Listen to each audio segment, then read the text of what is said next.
السلام علیکم ورحمۃ اللہ وبرکاتہ نحمدہ ونصلی علی رسولہ الکریم اما بعد فاعوذ باللہ من الشیطان الرجیم بسم اللہ الرحمن الرحیم رب اشرح لی صدری ویسر لی امری واحلل عقدۃ من لسانی یفقہوا قولی ربنا زدنا علما ربنا زدنا علما ربنا زدنا علما بفضلہ تعالی دور قرآن کے اس سفر میں آج پارہ نمبر 22 کا آغاز کرتے ہیں۔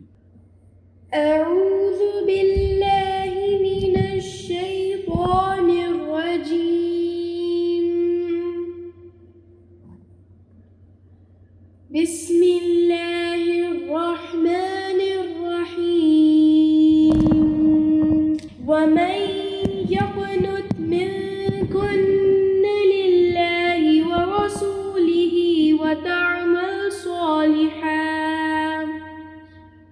وتعمل صالحا نؤتها أجرها مرتين وأعتدنا لها رزقا كريما يا نساء النبي لستن كأحد من النساء إن اتقيتن فلا تخضعن بالقول فيطمع الذي في قلبه مرض وقلنا قولا معروفا۔ بسم اللہ الرحمن الرحیم۔ ومن یقنت منکن للہ ورسولہ وتعمل صالحا نؤتیها اجرها مرتين، اور جو کوئی تم میں سے اللہ اور اس کے رسول کی اطاعت پر کاربند رہے گی۔ گزشتہ پارے میں ہم نے جس بات کا آغاز کیا تھا کہ ازواج مطہرات نے جب مال غنیمت زیادہ آ گیا تو اپنے لیے کچھ آسانی چاہی، ہمارے نفقے میں اضافہ کر دیا جائے، جس پر اللہ تعالیٰ کی طرف سے آیات نازل ہوئیں کہ اگر یہ دنیا کی آسائشیں چاہتی ہیں تو انہیں کچھ دے دلا کے رخصت کر دیں، اور اگر انہیں آخرت میں بہتر مقام چاہیے ہے تو جس طرح اللہ کے نبی کہتے ہیں اس طرح انہیں رہنا ہوگا۔ تو اسی سلسلے کو آگے بڑھایا گیا ہے کہ جو کوئی اللہ اور اس کے رسول کی اطاعت پر کاربند رہے گی اور نیک عمل کرے گی تو اسے ہم دگنا اجر دیں گے۔ وَأَعْتَدْنَا لَهَا رِزْقًا كَرِيمًا، اور اس کے لیے ہم نے عزت والا رزق تیار کر رکھا ہے، یعنی انہیں جنت میں ہر طرح کی نعمتوں سے نوازا جائے گا اور ہر اجر کا دگنا ملے گا عام انسان سے۔ تو اللہ تعالیٰ نے دین میں جن کو مقام دیا ہے، جہاں ان کے نیکی کرنے پہ درجات زیادہ ہیں تو ان کی پکڑ بھی عام انسان سے زیادہ سخت ہے،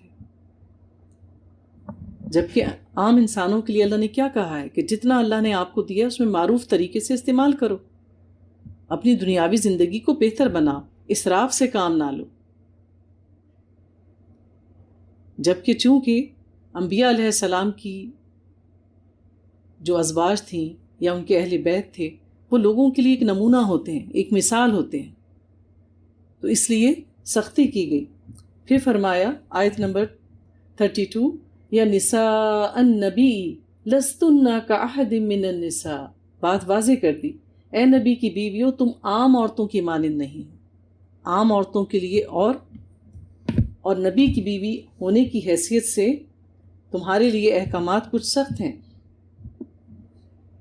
اگر تم تقوی اختیار کرو تو گفتگو میں نرمی پیدا نہ کرو، یعنی جب کسی مرد سے تمہاری بات ہو تو بات تو کر سکتے ہیں پردے کے ساتھ، لیکن لہجہ بالکل سیدھا اور صاف ہونا چاہیے، نرمی نہیں ہونی چاہیے، لجاجت والی گفتگو نہیں ہونی چاہیے، جو کہ ہمارے ہاں خواتین چونکہ تقوی کے نام سے ہی واقف نہیں ہیں، تقوی کی تعریف سے ہی واقف نہیں ہیں، تو انہیں احساس نہیں ہوتا کہ وہ کس قسم کی گفتگو کر کے مردوں کے دلوں میں بیماری کا سبب بن رہی ہیں۔ پھر فرمایا فَيَطْمَعَ الَّذِي فِي قَلْبِهِ مَرَضٌ، کہ وہ شخص جس کے دل میں روگ ہے وہ کسی لالچ میں پڑ جائے گا۔ یعنی مثال دی جا رہی ہے کہ اگر کوئی عورت نرمی کی گفتگو استعمال کرے، تھوڑی سی نرماہٹ سے بولے، یا الفاظ سوچ سمجھ کے اس کا چناؤ بہتر طریقے سے نہ کرے، تو کیا ہوگا کہ جس شخص کی ذہنیت میں فتور ہوگا، گندگی ہوگی، تو وہ کیا ہوگا، وہ سمجھے گا اس کی غلط معنی، اور وہ اپنی گفتگو کا سلسلہ آگے بڑھانا چاہے گا۔ یہاں میں بہت معذرت کے ساتھ خواتین سے یہ کہوں گی کہ جب وہ خاص طور پر بازار جایا کریں تو دکانداروں سے انتہائی نپے تلے الفاظ میں بات کیا کریں۔ زیادہ دیر دکانداروں کے پاس نہ بیٹھا جائے، پسند کی چیز اٹھائی اور وہاں سے چلے۔ وہاں بیٹھ کر کھانا پینا تو بہت ہی انتہائی اخلاق سے گری ہوئی بات ہے۔ آپ کو سودا سمجھ آ رہا ہے، آپ لے لیجیے، آپ کو جو قیمت مناسب ہے ایک دفعہ بتا دیں کہ میرے نزدیک یہ کی قیمت مناسب ہے، اگر اس کو دینا ہوگا دے دے گا، نہیں دے گا تو آپ کہیں اور سودا کریں۔ بیٹھ کر گھنٹوں 50، 100، 200، 500، 1000 اس کو کم کروانے میں آپ کس قسم کی لمبی گفتگو کرنے میں گھر جاتی ہیں۔ اس سے باز آئیں، یہ طریقہ ہمارے دین میں اس کی اجازت نہیں ہے۔ پھر فرما دیا گیا وَقُلْنَا قَوْلًا مَعْرُوفًا، اور بات کرو معروف انداز میں، یعنی نہ تو انتہائی نرمی اور چاشنی والی گفتگو ہو، اور نہ ہی ایسے ہو کہ کسی سے ناراضگی یا جھگڑے کا اظہار۔ صاف اور سیدھی بات بامانی، جس میں آپ کی کسی بھی قسم کے جذبات کی عکاسی نہ ہو، نہ نفرت کی نہ محبت کی، سیدھی گفتگو۔ وَقَرْنَ فِي بِيُوتِكُنَّ، اور پھر اپنے گھروں میں قرار پکڑو۔ عورتوں کے لیے ایک اور تاکید کہ عورت کا مقام کیا ہے، اس کا گھر، کہ اپنے گھروں میں قرار پکڑو، بیٹھو گھروں کے اندر۔ اب اگر جو دین اسلام کے متعلق پروپیگنڈا کیا جاتا ہے کہ جی عورتوں کو مبہوس کر کے رکھا جاتا ہے اور ان پر سختیاں ہیں، تو ایسا نہیں ہے، ضرورتاً جا آ سکتی ہیں۔ کوئی محرم ہے تو محرم کے ساتھ چلی جائے، محرم نہیں بھی ہے اور ضرورت کا کوئی کام کرنا ہے تو ہمارا دین اجازت دیتا ہے، ملازمت کر سکتی ہیں اگر انتہائی ضروری ہو، آپ کا گھر نہیں چل رہا، لیکن پردے کے ساتھ۔ اور اگر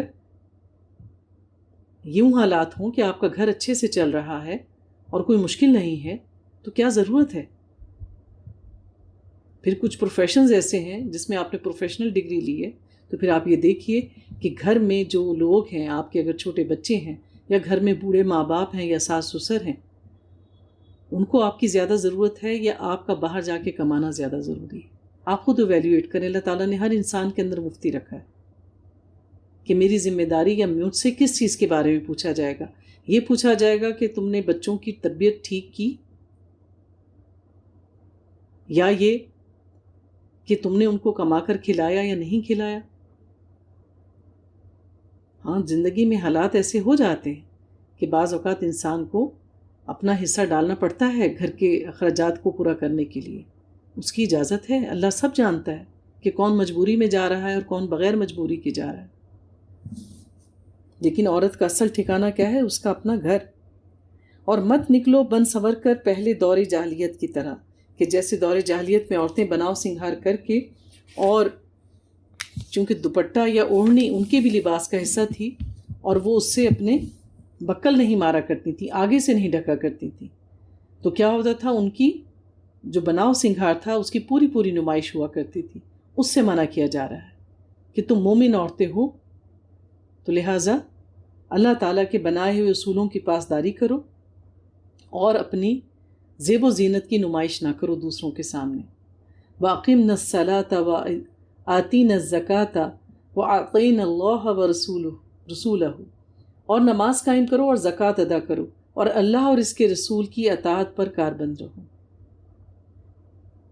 تو نماز قائم کرنا، زکوٰۃ ادا کرنا اور اللہ کی شریعت کے اصول ادائیگی سنت کے مطابق۔ جو خواتین کے بارے میں اللہ تعالیٰ نے یہ آیات نازل کیں، تو یہ صرف ازواج مطہرات کے لیے نہیں ہے، اس وقت مخاطب تو وہی ہیں، کیونکہ واقعہ ان کے ساتھ پیش آیا، اس وقت ان کی وجہ سے یہ آیات نازل ہوئیں، اور تمام مومن مومنات کے لیے ایسے ہی احکامات ہیں پردے سے متعلق۔ پردہ عورت کی حیا کو برقرار رکھتا ہے۔ مرد اور عورت کے اختلاط سے معاشرے میں بہت زیادہ بگاڑ پیدا ہوتا ہے۔ ابو موسیٰ اشعری فرماتے ہیں کہ میں ایک بار حضرت عائشہ صدیقہ رضی اللہ تعالیٰ عنہ کی خدمت میں حاضر ہوا اور کہا کہ مجھے ایک بات پوچھنی ہے مگر مجھے شرم آتی ہے۔ حضرت عائشہ صدیقہ نے فرمایا کہ جس طرح تم اپنی ماں سے بات کر سکتے ہو مجھ سے بھی بات کر سکتے ہو، کیونکہ میں تمہاری ماں جیسی ہوں، حالانکہ آپ عمر میں چھوٹی تھی۔ اسی طرح حضرت علی رضی اللہ تعالیٰ عنہ نے فرمایا کہ عورت کو اپنے خاوند کی اجازت کے بغیر نامحرم سے بات نہیں کرنی چاہیے، ہاں مگر معروف طریقے سے بات کی جا سکتی ہے، کہ ضرورت اگر بات کرنی ہے تو سیدھے سبھا و الفاظ۔ پھر اسی طرح سے عورتوں کے بارے میں مزید فرمایا گیا کہ تمہاری بہترین عورتیں وہ ہیں جو محبت کرنے والی، زیادہ بچے پیدا کرنے والی، پریشانی میں ڈھارس بندھانے والی، ہم نوائی کرنے والی، بشرطے کہ وہ اللہ سے ڈرنے والی۔ تو عورت اور مرد کا ساتھ اللہ تعالیٰ نے ایک لباس کی طرح بنایا ہے۔ عورت نسلوں کی امین ہوتی ہے۔ عورت دیندار ہو تو وہ آگے ایک دیندار نسل پروان چڑھاتی ہے، اس سے گھر میں خیر و برکت ہوتی ہے۔ ہمیں اپنے آپ کو ٹٹولنا چاہیے کہ جب ہم اپنے گھروں میں بہویں لے کر آنا چاہتے ہیں تو ہم کس قسم کی بہوؤں کو ڈھونڈتے ہیں۔ اگر ہم خود دین سے گزرے ہوں گے، دین کی اہمیت کو سمجھیں گے، خود عمل کرنے والے ہوں گے، تو پھر ہمارا مطمع نظر بھی ویسی ہی بچیاں ہوں گی۔ اور ہر ماں اگر اپنی بچی کو دین پر پرورش کرے گی اس کی، تو پھر کیا ہوگا؟ ہر گھر میں ایک دیندار بچی ہی آئے گی جو آپ کی نسل کو پروان چڑھائے گی۔ تو مردوں کے ساتھ ساتھ عورتوں کا بھی قرآن کو سمجھ کے پڑھنا، حدیث کی تعلیم لینا، سیکھنا، باقی تمام معاملات میں جو دینی معاملات ہیں ان کی سوجھ بوجھ رکھنا انتہائی ضروری ہے۔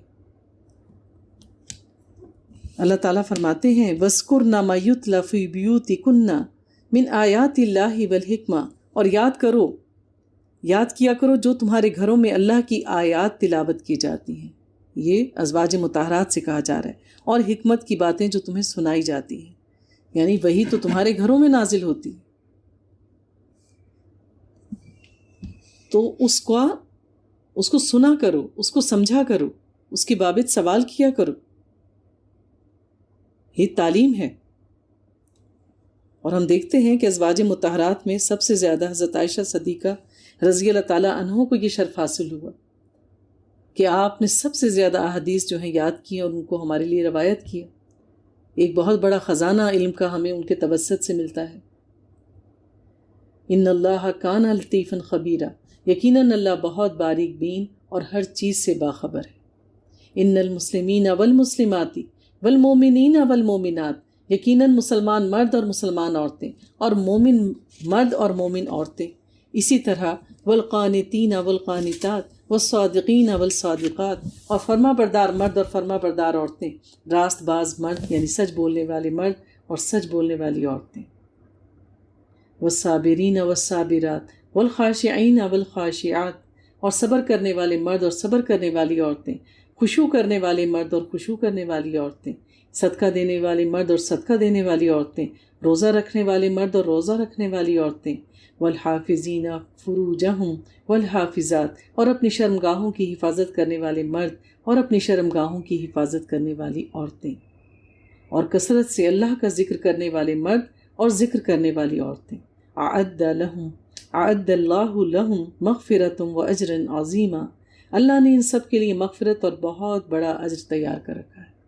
تمام صفات گنوا دی گئی، مرد کی بھی مردوں کی اور عورتوں کی جنتیں الگ الگ نہیں ہیں، اللہ کے دین پر عمل کے اعتبار سے سب برابر۔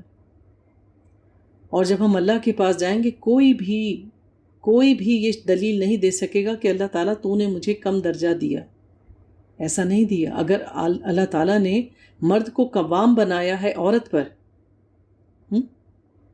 تو پھر آپ دیکھیے کہ بیٹے کے نزدیک ماں کا کیا درجہ دیا ہے کہ اس کے قدموں کے نیچے جنت رکھ دی۔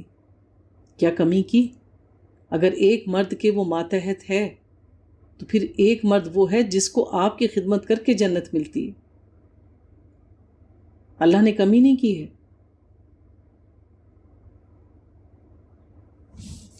آیت نمبر 36 میں اللہ فرماتے ہیں وَمَا كَانَ لِمُؤْمِنٍ وَلَا مُؤْمِنَاتٍ اذا قضى اللہ ورسولہ امرا ان یکون لہم الخیارۃ من امرہم، اور کسی مومن مرد اور مومن عورت کے لیے یہ روا نہیں کہ جب اللہ اور اس کا رسول کسی معاملے کا فیصلہ کر دیں تو پھر انہیں یہ خیال ہو کہ ان کے لیے اپنے اس معاملے میں کوئی اختیار باقی ہے۔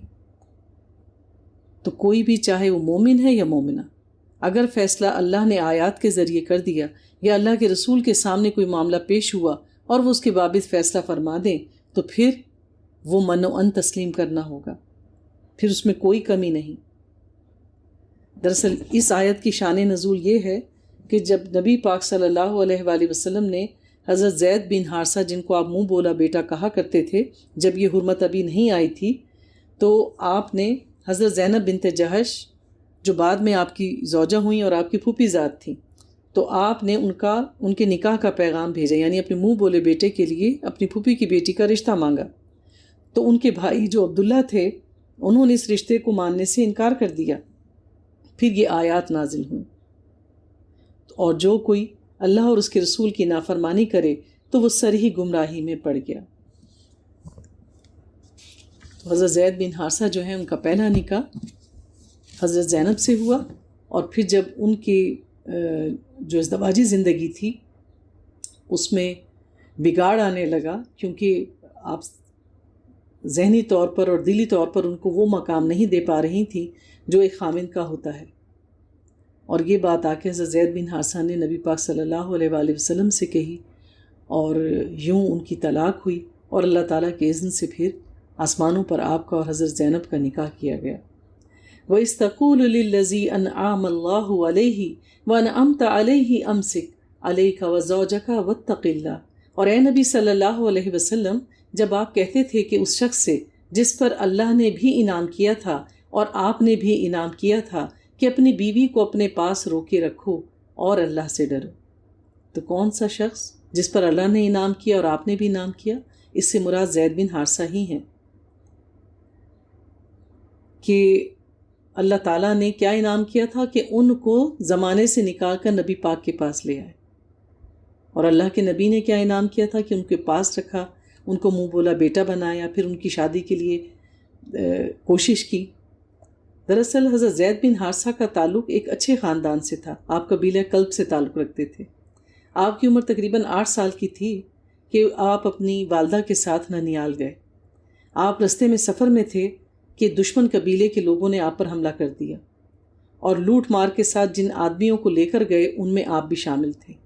پھر انہیں لے جا کے ایک میلے میں بیچ دیا گیا، اور وہاں سے حکیم بن حزام نے آپ کو خرید لیا میلے میں سے، اور ان کی پھوپھی ذات بہن تھی حضرت خدیجہ رضی اللہ تعالیٰ عنہ، انہوں نے وہاں سے خریدا اور حضرت خدیجہ رضی اللہ تعالیٰ عنہ کے پاس آ گئے۔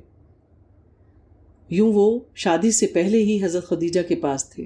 جب حضرت خدیجہ کا نکاح نبی پاک صلی اللہ علیہ وآلہ وسلم کے ساتھ ہوا تو حضرت زید بن حارثہ ان کے ساتھ ہی آپ کے گھر آ گئے، اور اس وقت آپ کی عمر تقریباً 15 برس تھی، اور نبی پاک کی عمر کتنی تھی؟ 25 برس، یعنی آپ عمر میں ان سے 10 سال چھوٹے تھے۔ پھر کیا ہوا کہ حضرت زید کی جو گھر والے تھے ان کو پتہ چلا کہ ظاہر انہوں نے ڈھونڈا ہمارا بچہ کہاں چلا گیا، ڈھونڈ کرتے کرتے پتہ چلا کہ وہ نبی پاک صلی اللہ علیہ وآلہ وسلم کے پاس ہیں۔ تو ان کے چچا وغیرہ نبی پاک کی خدمت میں آئے اور کہنے لگے کہ یہ ہمارا بچہ ہے، ہم اس کو لے جانا چاہتے ہیں۔ آپ نے کہا کہ ٹھیک ہے، میں اس بچے کو بلاتا ہوں اور میں اس کی مرضی پہ چھوڑ دیتا ہوں، اگر وہ تم لوگوں کے ساتھ جانا چاہے گا تو میں اس کو روکوں گا نہیں، لیکن اگر وہ نہیں جانا چاہے گا تو میں زبردستی نہیں کروں گا۔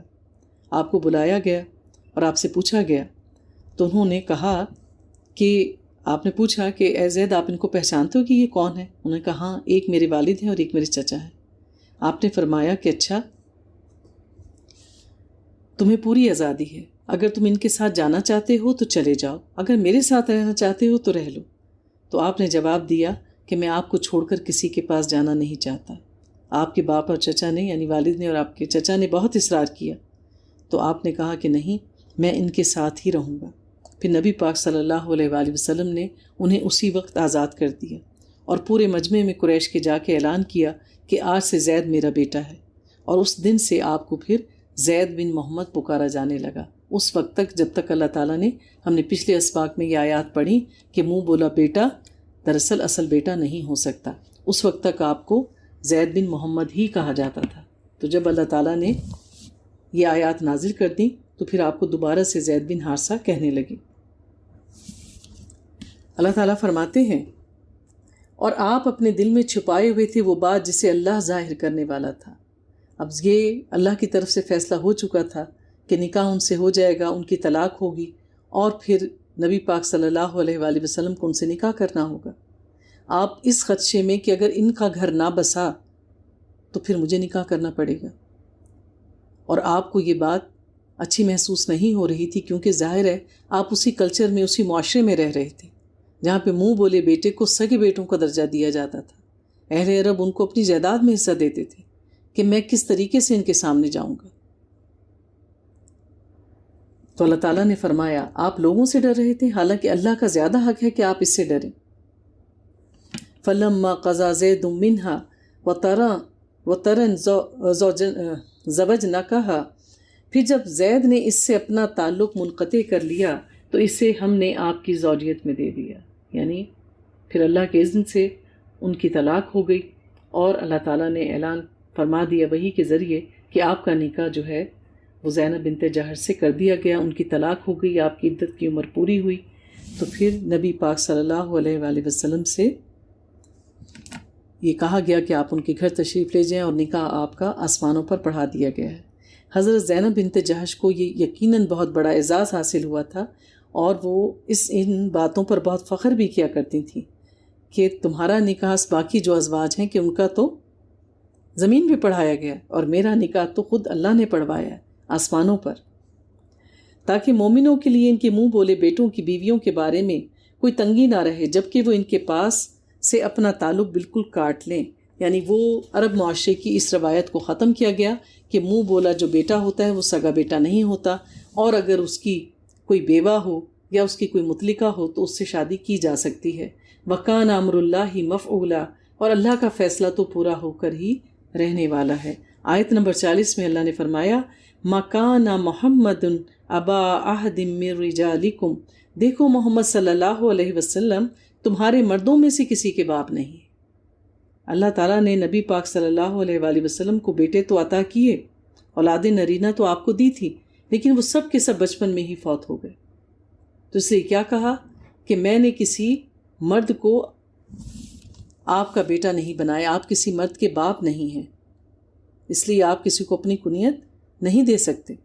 وَلَكِنَّ رَسُولَ اللَّهِ وَخَاتَمَ النَّبِيِّينَ، ہاں آپ اللہ کے رسول بھی ہیں اور خاتم النبیین بھی ہیں۔ اللہ تعالیٰ نے آپ کو یہ مقام دیا ہے، لیکن آپ کسی مرد کے باپ نہیں ہیں۔ وَكَانَ اللَّهُ بِكُلِّ شَيْءٍ عَلِيمًا، اور یقیناً اللہ تعالیٰ ہر چیز کا علم رکھنے والا ہے۔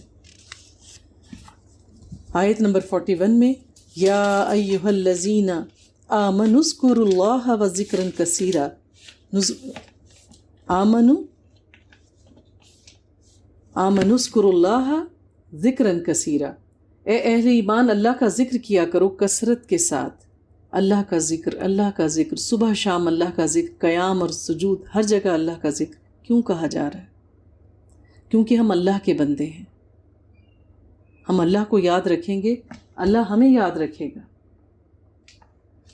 اس لیے ذکر کرنے کی بہت زیادہ فضیلت ہے۔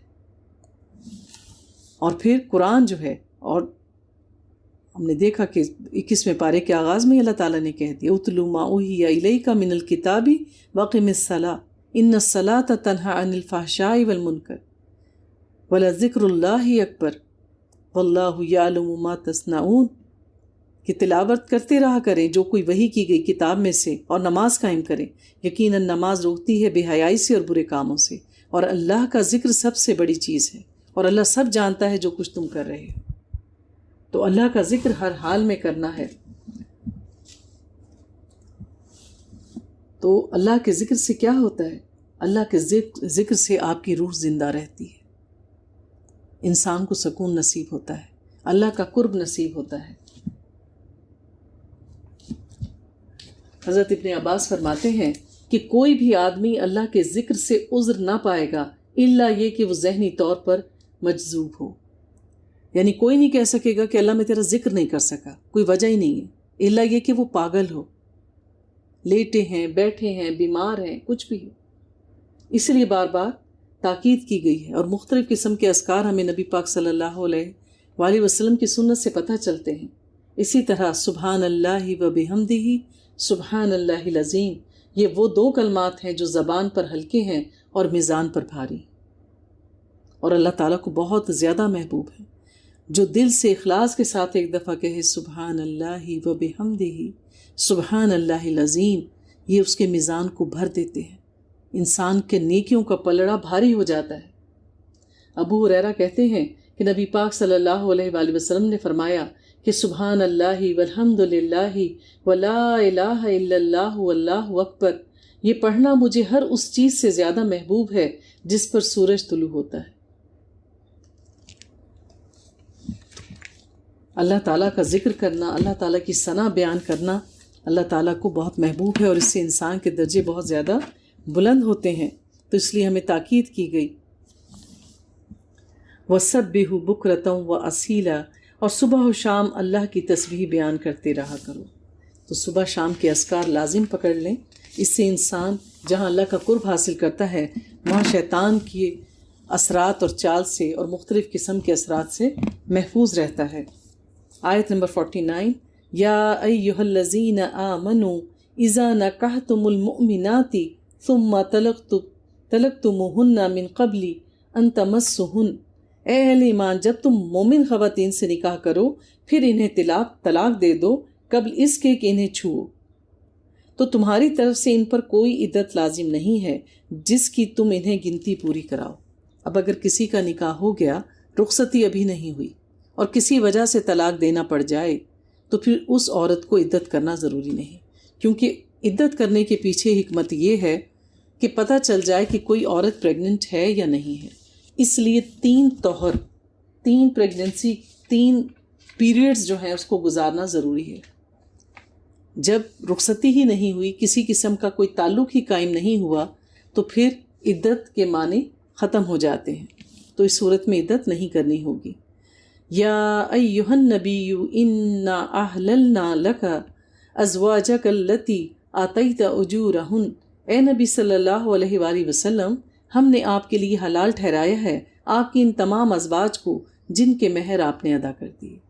نکاح نہیں ہوتا مہر کے بغیر، مہر ادا کیا جاتا ہے پھر وہ عورت آپ پر حلال ہے. تو جن کے مہر آپ نے ادا کر دیے، اور ان کو بھی جو آپ کی ملک یمین یعنی جو آپ کی باندھیاں ہیں، جو اللہ نے آپ کو بطور خاص عطا کی ہیں مال فے کے طور پر. فے کیا؟ جو تحفتاً دے دے کوئی. جیسے مصر کے جو بادشاہ تھے ان کی طرف سے حضرت ماریہ قبطیہ نبی پاک صلی اللہ علیہ وآلہ وسلم کو بطور ہدیہ بھیجا گیا تھا. اسی طرح آپ کو نکاح کرنا جائز ہے اپنے چچا کی بیٹیوں سے، اپنی پھپھی کی بیٹیوں سے، اپنے ماموں کی بیٹیوں اور اپنے خالاؤں کی بیٹیوں سے. پچھلی شریعتوں میں ان کو سگا ہی تصور کیا جاتا تھا. آج بھی کرسچنز لوگ جو ہیں وہ اپنے چچا زاد، تایا زاد، خالہ زاد، ان سے فرسٹ کزن سے شادی نہیں کرتے. اللتی ہاجرن معک، جنہوں نے آپ کے ساتھ ہجرت کی، یعنی جو مسلمان ہو کر آپ کی کزنس آ گئی ہیں، آپ ان سے شادی کر سکتے ہیں. کیونکہ ان میں سے کچھ لوگ ایسے تھے جن کے خامندوں نے اسلام قبول نہیں کیا، وہ وہیں رہ گئے، تو آٹومیٹکلی ان کا نکاح پھر ختم ہو جاتا ہے. اور وہ مومن عورت بھی جو ہبہ کرے اپنا آپ نبی کے لیے، کہ اگر نبی اسے اپنے نکاح میں لانا چاہیں، یعنی جو عورت خود کہے کہ میں مہر کا تقاضا نہیں کرتی لیکن میں چاہتی ہوں کہ آپ اپنی زوجیت میں مجھے لے لیں. خالصتاً لک من دون المومنین، یہ رعایت خالص آپ کے لیے ہے مومنین سے ہٹ کر، یعنی عام مومن کو اس کی اجازت نہیں، لیکن نبی پاک صلی اللہ علیہ وآلہ وسلم کو خاص طور پر اس کی اجازت دی گئی تھی دین میں. ہمیں خوب معلوم ہے جو ہم نے ان عام مسلمانوں پر ان کی بیویوں اور ان کی باندیوں کے ضمن میں فرض کیا ہے. یعنی اللہ جانتا ہے کہ ہم نے عام مسلمان پر ایک وقت میں 4 سے زیادہ بیویاں نکاح میں رکھنے سے منع کیا ہے، لیکن نبی پاک صلی اللہ علیہ وآلہ وسلم پر اس قسم کے احکامات نہیں تھے. آپ کے لیے یہ خاص حکم تھا. لِكَيْ لَا يَكُونَ عَلَيْكَ حَرَجٌ وَكَانَ اللَّهُ غَفُورًا رَحِيمًا، تاکہ آپ پر کوئی تنگی نہ رہے اور اللہ بخشنے والا اور نہایت رحم کرنے والا ہے. اور ہم دیکھتے ہیں کہ حضرت عائشہ صدیقہ رضی اللہ تعالیٰ عنہ کے علاوہ آپ کے نکاح جس سے بھی ہوئے وہ کوئی بھی کم عمر یا نا عمر نہیں تھی، بڑی عمر کی خواتین تھیں سب کی سب. اللہ تعالیٰ فرماتے ہیں آیت نمبر 53 میں، یا ایھا الذین آمنوا لا تدخلوا بیوت النبی الا ان یؤذن لکم الی طعام، اے اہل ایمان مت داخل ہو جایا کرو نبی کے گھروں میں مگر یہ کہ تمہیں کسی کھانے پر آنے کی اجازت دی جائے. یعنی اللہ کے نبی کے گھر میں اب نہیں جانا، پردے کے احکامات آ گئے تھے، کیونکہ پہلے یہ بلا جھجک آیا جایا کرتے تھے. کوئی بھی معاملہ پیش آ گیا، کوئی بات پوچھنی ہے تو صحابہ کرام چلے جایا کرتے تھے بلا جھجک، لیکن پردے کے احکامات کے بعد ان کو منع کر دیا گیا. اور پھر اس کے علاوہ کہ جب تمہیں کھانے پر بلائیں، کھانے کی اجازت دیں، پھر جاؤ. پھر فرمایا وَلَكِنْ إِذَا دُعِيتُمْ فَادْخُلُوا، ہاں جب تمہیں بلایا جائے تب داخل ہو جاؤ. پھر جب کھانا کھا چکو تو منتشر ہو جایا کرو اور باتوں میں لگے ہوئے بیٹھے نہ رہا کرو. کیونکہ ایک بار ایسا ہوا کہ نبی پاک صلی اللہ علیہ وآلہ وسلم کے ہاں کھانے پر آئے اور پھر باتیں کرنے بیٹھ گئے، اور نبی پاک کو اس چیز سے بہت زیادہ تنگی محسوس ہوئی. إِنَّ ذَلِكُمْ كَانَ يُؤْذِي النَّبِيَّ، تمہاری یہ باتیں نبی کے لیے تکلیف کا باعث تھیں. اور اسی طریقے سے ظاہر ہے اگر کسی شخص کو آپ ملنے کے لیے بلائیں اور وہ غیر ضروری بیٹھا رہے تو گھر والے تو تکلیف میں آتے ہیں. اور ایسا ایک واقعہ پیش آیا کہ ایک دفعہ کوئی شخص نبی پاک صلی اللہ علیہ وآلہ وسلم سے ملنے کے لیے اگر کوئی آ جاتا، اور آپ جانتے ہیں کہ ان کے حجرے جو تھے وہ چھوٹے چھوٹے ہوتے تھے، تو آپ اس کو حجرے کے اندر بلا لیتے، اور جب تک وہ چلا نہ جاتا حضرت عائشہ صدیقہ رضی اللہ تعالیٰ عنہ چادر اوڑھے چہرہ چھپائے دیوار کی طرف منہ کر کے بیٹھی رہتی. تو یہ صورتحال ظاہر ایک تنگی کا باعث تھی، تو اس لیے منع کیا گیا. فَيَسْتَحِي مِنْكُمْ وَاللَّهُ لَا يَسْتَحِي مِنَ الْحَقِّ، نبی پاک صلی اللہ علیہ وآلہ وسلم یہ بات آپ لوگوں سے کہتے ہوئے جھجک محسوس کرتے ہیں، لیکن اللہ کو یہ بات بیان کرنے میں کوئی جھجک نہیں. اللہ آپ لوگوں کو بتا رہا ہے. وَإِذَا سَأَلْتُمُوهُنَّ مَتَاعًا فَأَسْأَلُوهُنَّ مِنْ وَرَاءِ حجاب، اور جب تمہیں نبی پاک صلی اللہ علیہ وآلہ وسلم کی بیویوں سے کوئی چیز مانگنی ہو تو پردے کی اوٹ سے مانگا کرو. اس کو آیت حجاب کہتے ہیں کہ اب وہ تمہارے لیے پردہ دار خواتین ہیں، اور اگر ضرورتاً جانا پڑے تو پردے کے پیچھے سے وہ تم سے بات بھی کر سکتی ہیں، اور کوئی چیز لینی یا دینی ہے تو پردے کی اوٹ سے پکڑائی جا سکتی ہے. اس کے بعد جو تھا نبی پاک صلی اللہ علیہ وآلہ وسلم کے جو حجرہ مبارک تھے ازواج مطہرات کے، ان کے دروازوں پہ پردے لٹکا دیے گئے. اور پھر جب آپ کے گھر پہ پردہ لٹکا ہوا دیکھا تو پھر صحابہ کرام نے بھی اپنے تمام گھروں پر جو تھے وہ پردے لٹکا دیے. ذالکم اطہر لقلوبکم وقلوبہم، یہ طرز عمل زیادہ پاکیزہ ہے تمہارے دلوں کے لیے بھی اور ان کے دلوں کے لیے بھی. کیونکہ بہرحال مرد اور عورت میں باہم اللہ تعالیٰ نے ایک دوسرے کے لیے کشش رکھی ہے، تو لہٰذا ہر اس چیز کا سدباب کرنا چاہیے جس سے اختلاط ہو یا کسی قسم کی بھی جو برائی ہے یا فتنہ ہے اس کے پھیلنے کا اندیشہ ہو.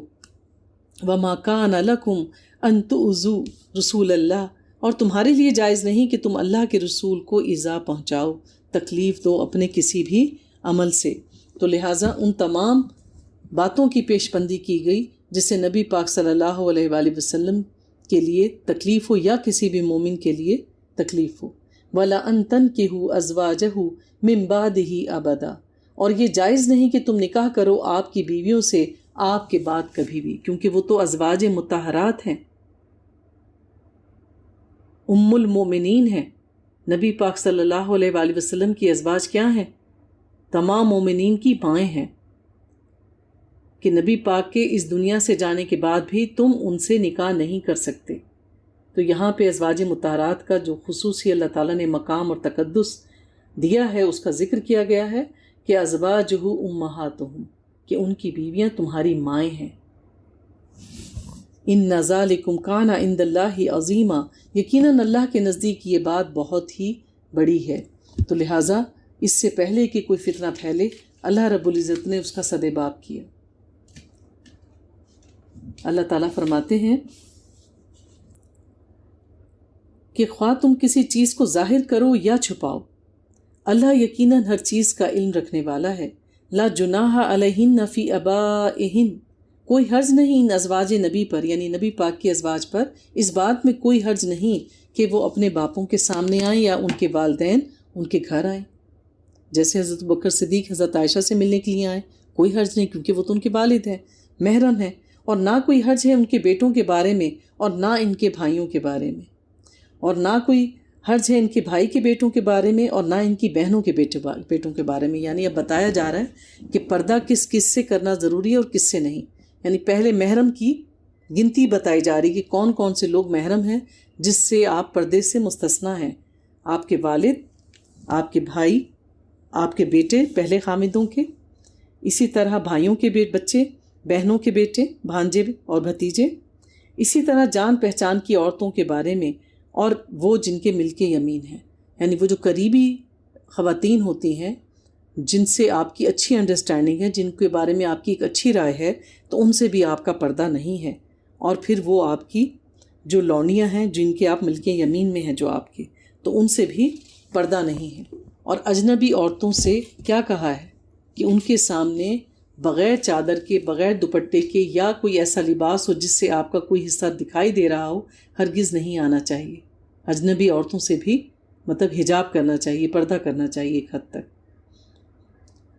وَاتَّقِينَ اللَّهَ إِنَّ اللَّهَ كَانَ عَلَى كُلِّ شَيْءٍ شَهِيدٌ، اور اے نبی کی بیویو تم اللہ سے ڈرتی رہو، یقیناً اللہ ہر چیز پر گواہ ہے۔ ان اللہ وملائکتہ یصلون علی النبی، یقیناً اللہ اور اس کے فرشتے رحمت نازل کرتے ہیں نبی صلی اللہ علیہ وآلہ وسلم پر۔ اللہ بھی سلام پڑھتے ہیں اور اللہ کے فرشتے بھی۔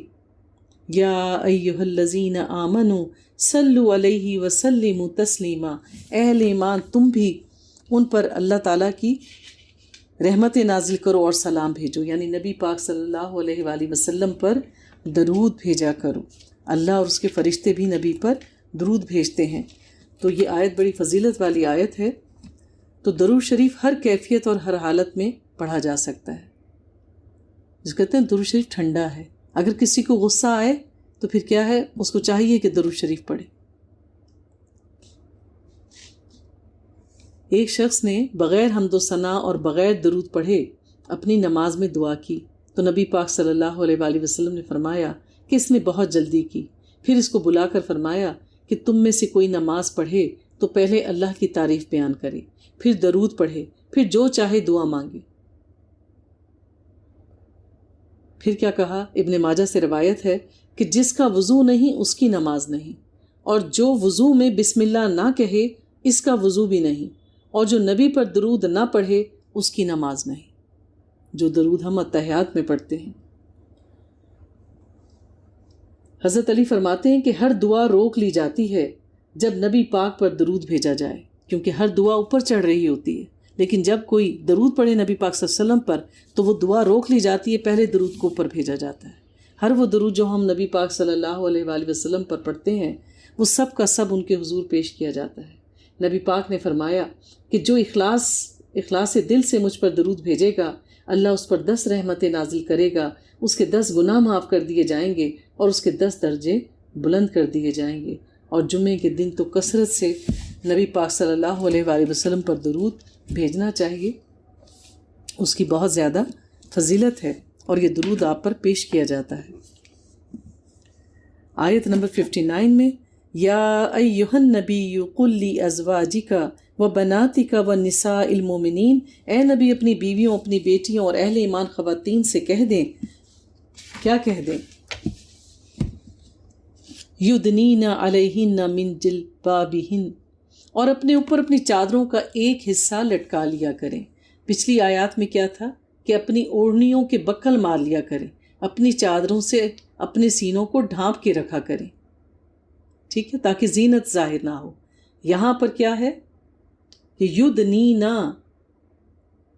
لٹکا کے رکھیں، علیہن اپنے اوپر، من جلابیبہن اپنی چادروں کے کچھ حصے، یعنی چادر کو آگے کھسکا کے اتنا لٹکا لیں کہ چہرہ ڈھک جائے۔ یہ طریقہ بتایا گیا ہے کہ جب مومن عورتیں گھروں سے باہر نکلیں تو وہ اپنی چادروں کے کونے اپنے چہروں پر لٹکا لیں تاکہ ان کے چہرے چھپ جائیں۔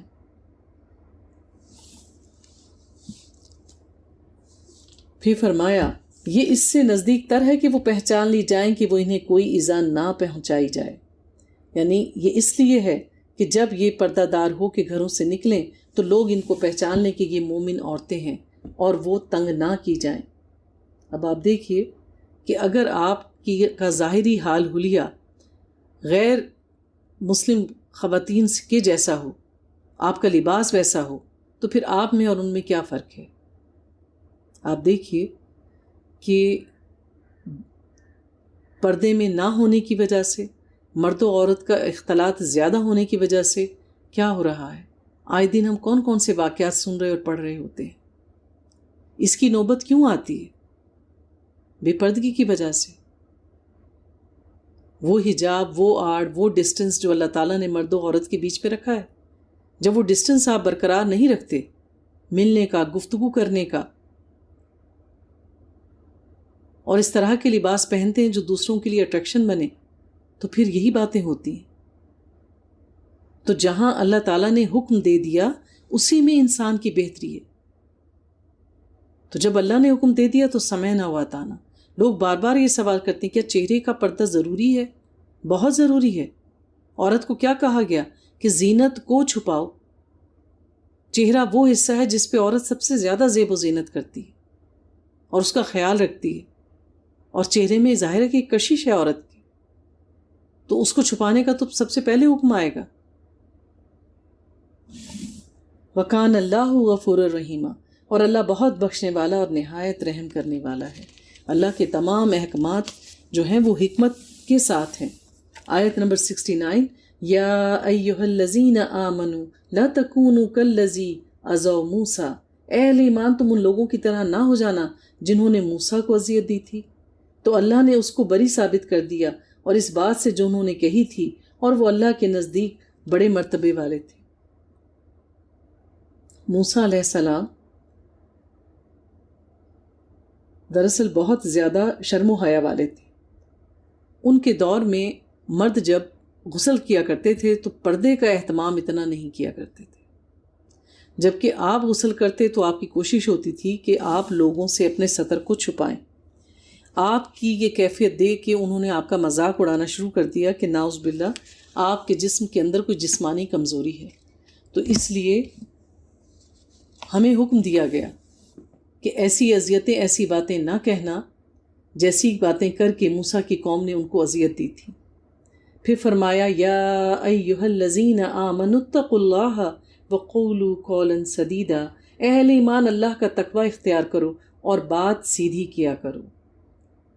تو اللہ سے ڈرتے رہو ہر حال میں، جہاں بات کرنے کا موقع ہو، جہاں آپ کو حاکم بنایا جائے، جہاں آپ کو فیصلہ کرنے کا اختیار دیا جائے، تو وہاں پر کسی کی طرف نہ جھکو، صاف اور سیدھی بات کرو، خواہ اس کی زد میں آپ کی بہن آئے، آپ کی ماں آئے یا آپ کی بیوی آئے، حق بات کرو۔ اس کے علاوہ چونکہ ظاہر مرد ہیں، اللہ نے ان کو قوام بنایا ہے، جب انسان اپنی زندگی گزار رہا ہوتا ہے تو اس کو بہت سارے رشتوں سے واسطہ پڑتا ہے۔ خاص طور پر شادی کے بعد مردوں کے لیے اکثر سچویشن بہت مشکل ہو جاتی ہے کہ اگر بیوی کی بات رکھیں تو ماں ناراض ہو جاتی ہے، ماں کی بات آگے رکھیں تو بیوی ناراض ہو جاتی ہے۔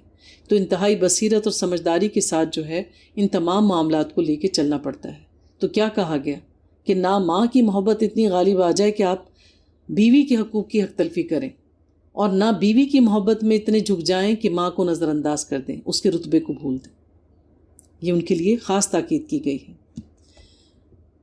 پھر فرمایا اللہ تمہارے سارے اعمال درست کر دے گا اور تمہاری خطائیں بخش دے گا، اور اگر بھول کر یا جذبات کی روح میں انسان سے کوئی غلطی ہو بھی جائے تو اللہ معاف کرنے والا ہے۔ وَمَن يُطِیعِ اللَّهَ وَرَسُولَهُ فَقَدْ فَازَ فَوْزًا عَظِیمًا، اور جو کوئی اللہ اور اس کے رسول کی اطاعت پر جم گیا تو اس نے بہت ہی بڑی کامیابی حاصل کر لی۔ تو جو قرآن اور سنت پہ چلتا رہے تو پھر نہ ماں گلا کرے گی، نہ بہن گلا کرے گی، نہ بیوی گلا کرے گی کہ میں جو کچھ کہہ رہا ہوں یہی اللہ کا حکم ہے اور میں اس کا پابند ہوں، پھر کوئی نہیں بول سکتا۔ اِنَّا عَرَضْنَا الْأَمَانَةَ عَلَى السَّمَاوَاتِ وَالْأَرْضِ وَالْجِبَالِ، ہم نے اس امانت کو پیش کیا آسمانوں پر، زمین پر اور پہاڑوں پر، تو ان سب نے انکار کر دیا اس کو اٹھانے سے۔ کس کو اٹھانے سے؟ قرآن پاک کو، اور وہ اس سے ڈر گئے، یعنی اللہ تعالیٰ نے کہا کہ یہ قرآن تم پر نازل کر دوں تو سب کے سب نے انکار کر دیا. وَحَمَلَهَا الْإِنسَانُ إِنَّهُ كَانَ ظَلُومًا جَهُولًا، اور انسان نے اس کو اٹھا لیا، یقیناً وہ بہت بڑا ظالم اور نادان ہے. تو قرآن جب انسان سے کہا گیا تو وہ اس کے لیے راضی ہو گیا. تو اس لیے اللہ تعالیٰ نے کیا کہا کہ ظلومًا جَهُولًا، کہ انسان جو ہے کہ وہ خود پر ظلم کرتا ہے اور وہ اجرت پسندی سے کام لیتا ہے. لیکن اللہ تعالیٰ نے انسان کو چنا اس فضیلت کے لیے، کیونکہ اللہ تعالیٰ نے لَقَدْ خَلَقْنَا الْإِنسَانَ فِي أَحْسَنِ تَقْوِيمٍ، اللہ تعالیٰ نے انسان کو بہترین شکل و صورت میں، بہترین تخلیق میں پیدا کیا ہے. تو اگر انسان اللہ تعالیٰ کے احکامات پر عمل کرتا رہے تو پھر یہ ہو نہیں سکتا کہ اسی قرآن کے ذریعے وہ جنت کو نہ پالے. لِيُعَذِّبَ اللَّهُ الْمُنَافِقِينَ وَالْمُنَافِقَاتِ وَالْمُشْرِكِينَ وَالْمُشْرِكَاتِ، تاکہ اللہ عذاب دے منافق مردوں اور منافق عورتوں کو، اور مشرک مردوں اور مشرک عورتوں کو، اور اللہ رحمت کے ساتھ توجہ فرمائے مومن مردوں اور مومن عورتوں پر. تو قیامت کا یہ دن قائم ہوگا جس دن تمام حساب چکا دیا جائے گا. منافق اور مشرک مرد اور عورت سب کے سب جہنم کا ایندھن بنیں گے، اور وہ لوگ یعنی مومن اور مومنات اللہ تعالیٰ ان کی چھوٹی موٹی خطاؤں کو معاف کر دے گا اور انہیں جنت میں اعلیٰ مقام عطا فرمائے گا. اس کے بعد سورہ سبا کا آغاز ہوتا ہے، جس کے بارے میں ہم نے سلیمان علیہ السلام کے قصے میں پڑھا. بسم اللہ الرحمن الرحیم. الحمد للہ الذی لہ ما فی السماوات وما فی الارض، ساری حمد، سارا شکر اللہ کے لیے ہے جس کی ملکیت ہے وہ ہر وہ شے جو آسمانوں اور زمین میں ہے. وَلَهُ الْحَمْدُ فِي الْآخِرَةِ، اور آخرت میں بھی اسی کے لیے حمد ہوگی. وَهُوَ الْحَكِيمُ الْخَبِيرُ، اور وہ حکمت والا اور ہر چیز سے باخبر ہے. آخرت میں جو حمد ہوگی اس کے بارے میں نبی پاک صلی اللہ علیہ وآلہ وسلم نے فرمایا لِوَاءُ الْحَمْدِ يَوْمَئِذٍ بِيَدِي، کہ اس دن حمد کا جھنڈا میرے ہاتھ میں ہوگا. یعنی میں اس روز جو اللہ کی حمد بیان کروں گا وہ میں آج بیان نہیں کر سکتا، اس حمد کی تو شان ہی کچھ اور ہوگی. پھر فرمایا اللہ تعالیٰ نے آیت نمبر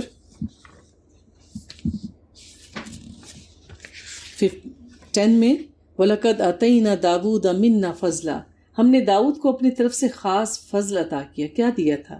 اللہ تعالیٰ نے پرندوں کی بولیاں ان کو سکھائیں. اللہ تعالیٰ نے لوہا ان کے ہاتھ میں مسخر کر دیا. یا جبال اویبی معہ والطیر، ہم نے حکم دیا ہے پہاڑ تسبیح کو دہراؤ اس کے ساتھ، اور پرندوں کو بھی یہی حکم دیا. یعنی وہ ان کے ساتھ ہم نوا ہو جاتے تھے، آپ کی آواز میں آواز ملا کر اللہ کی حمد و ثنا بیان کیا کرتے تھے.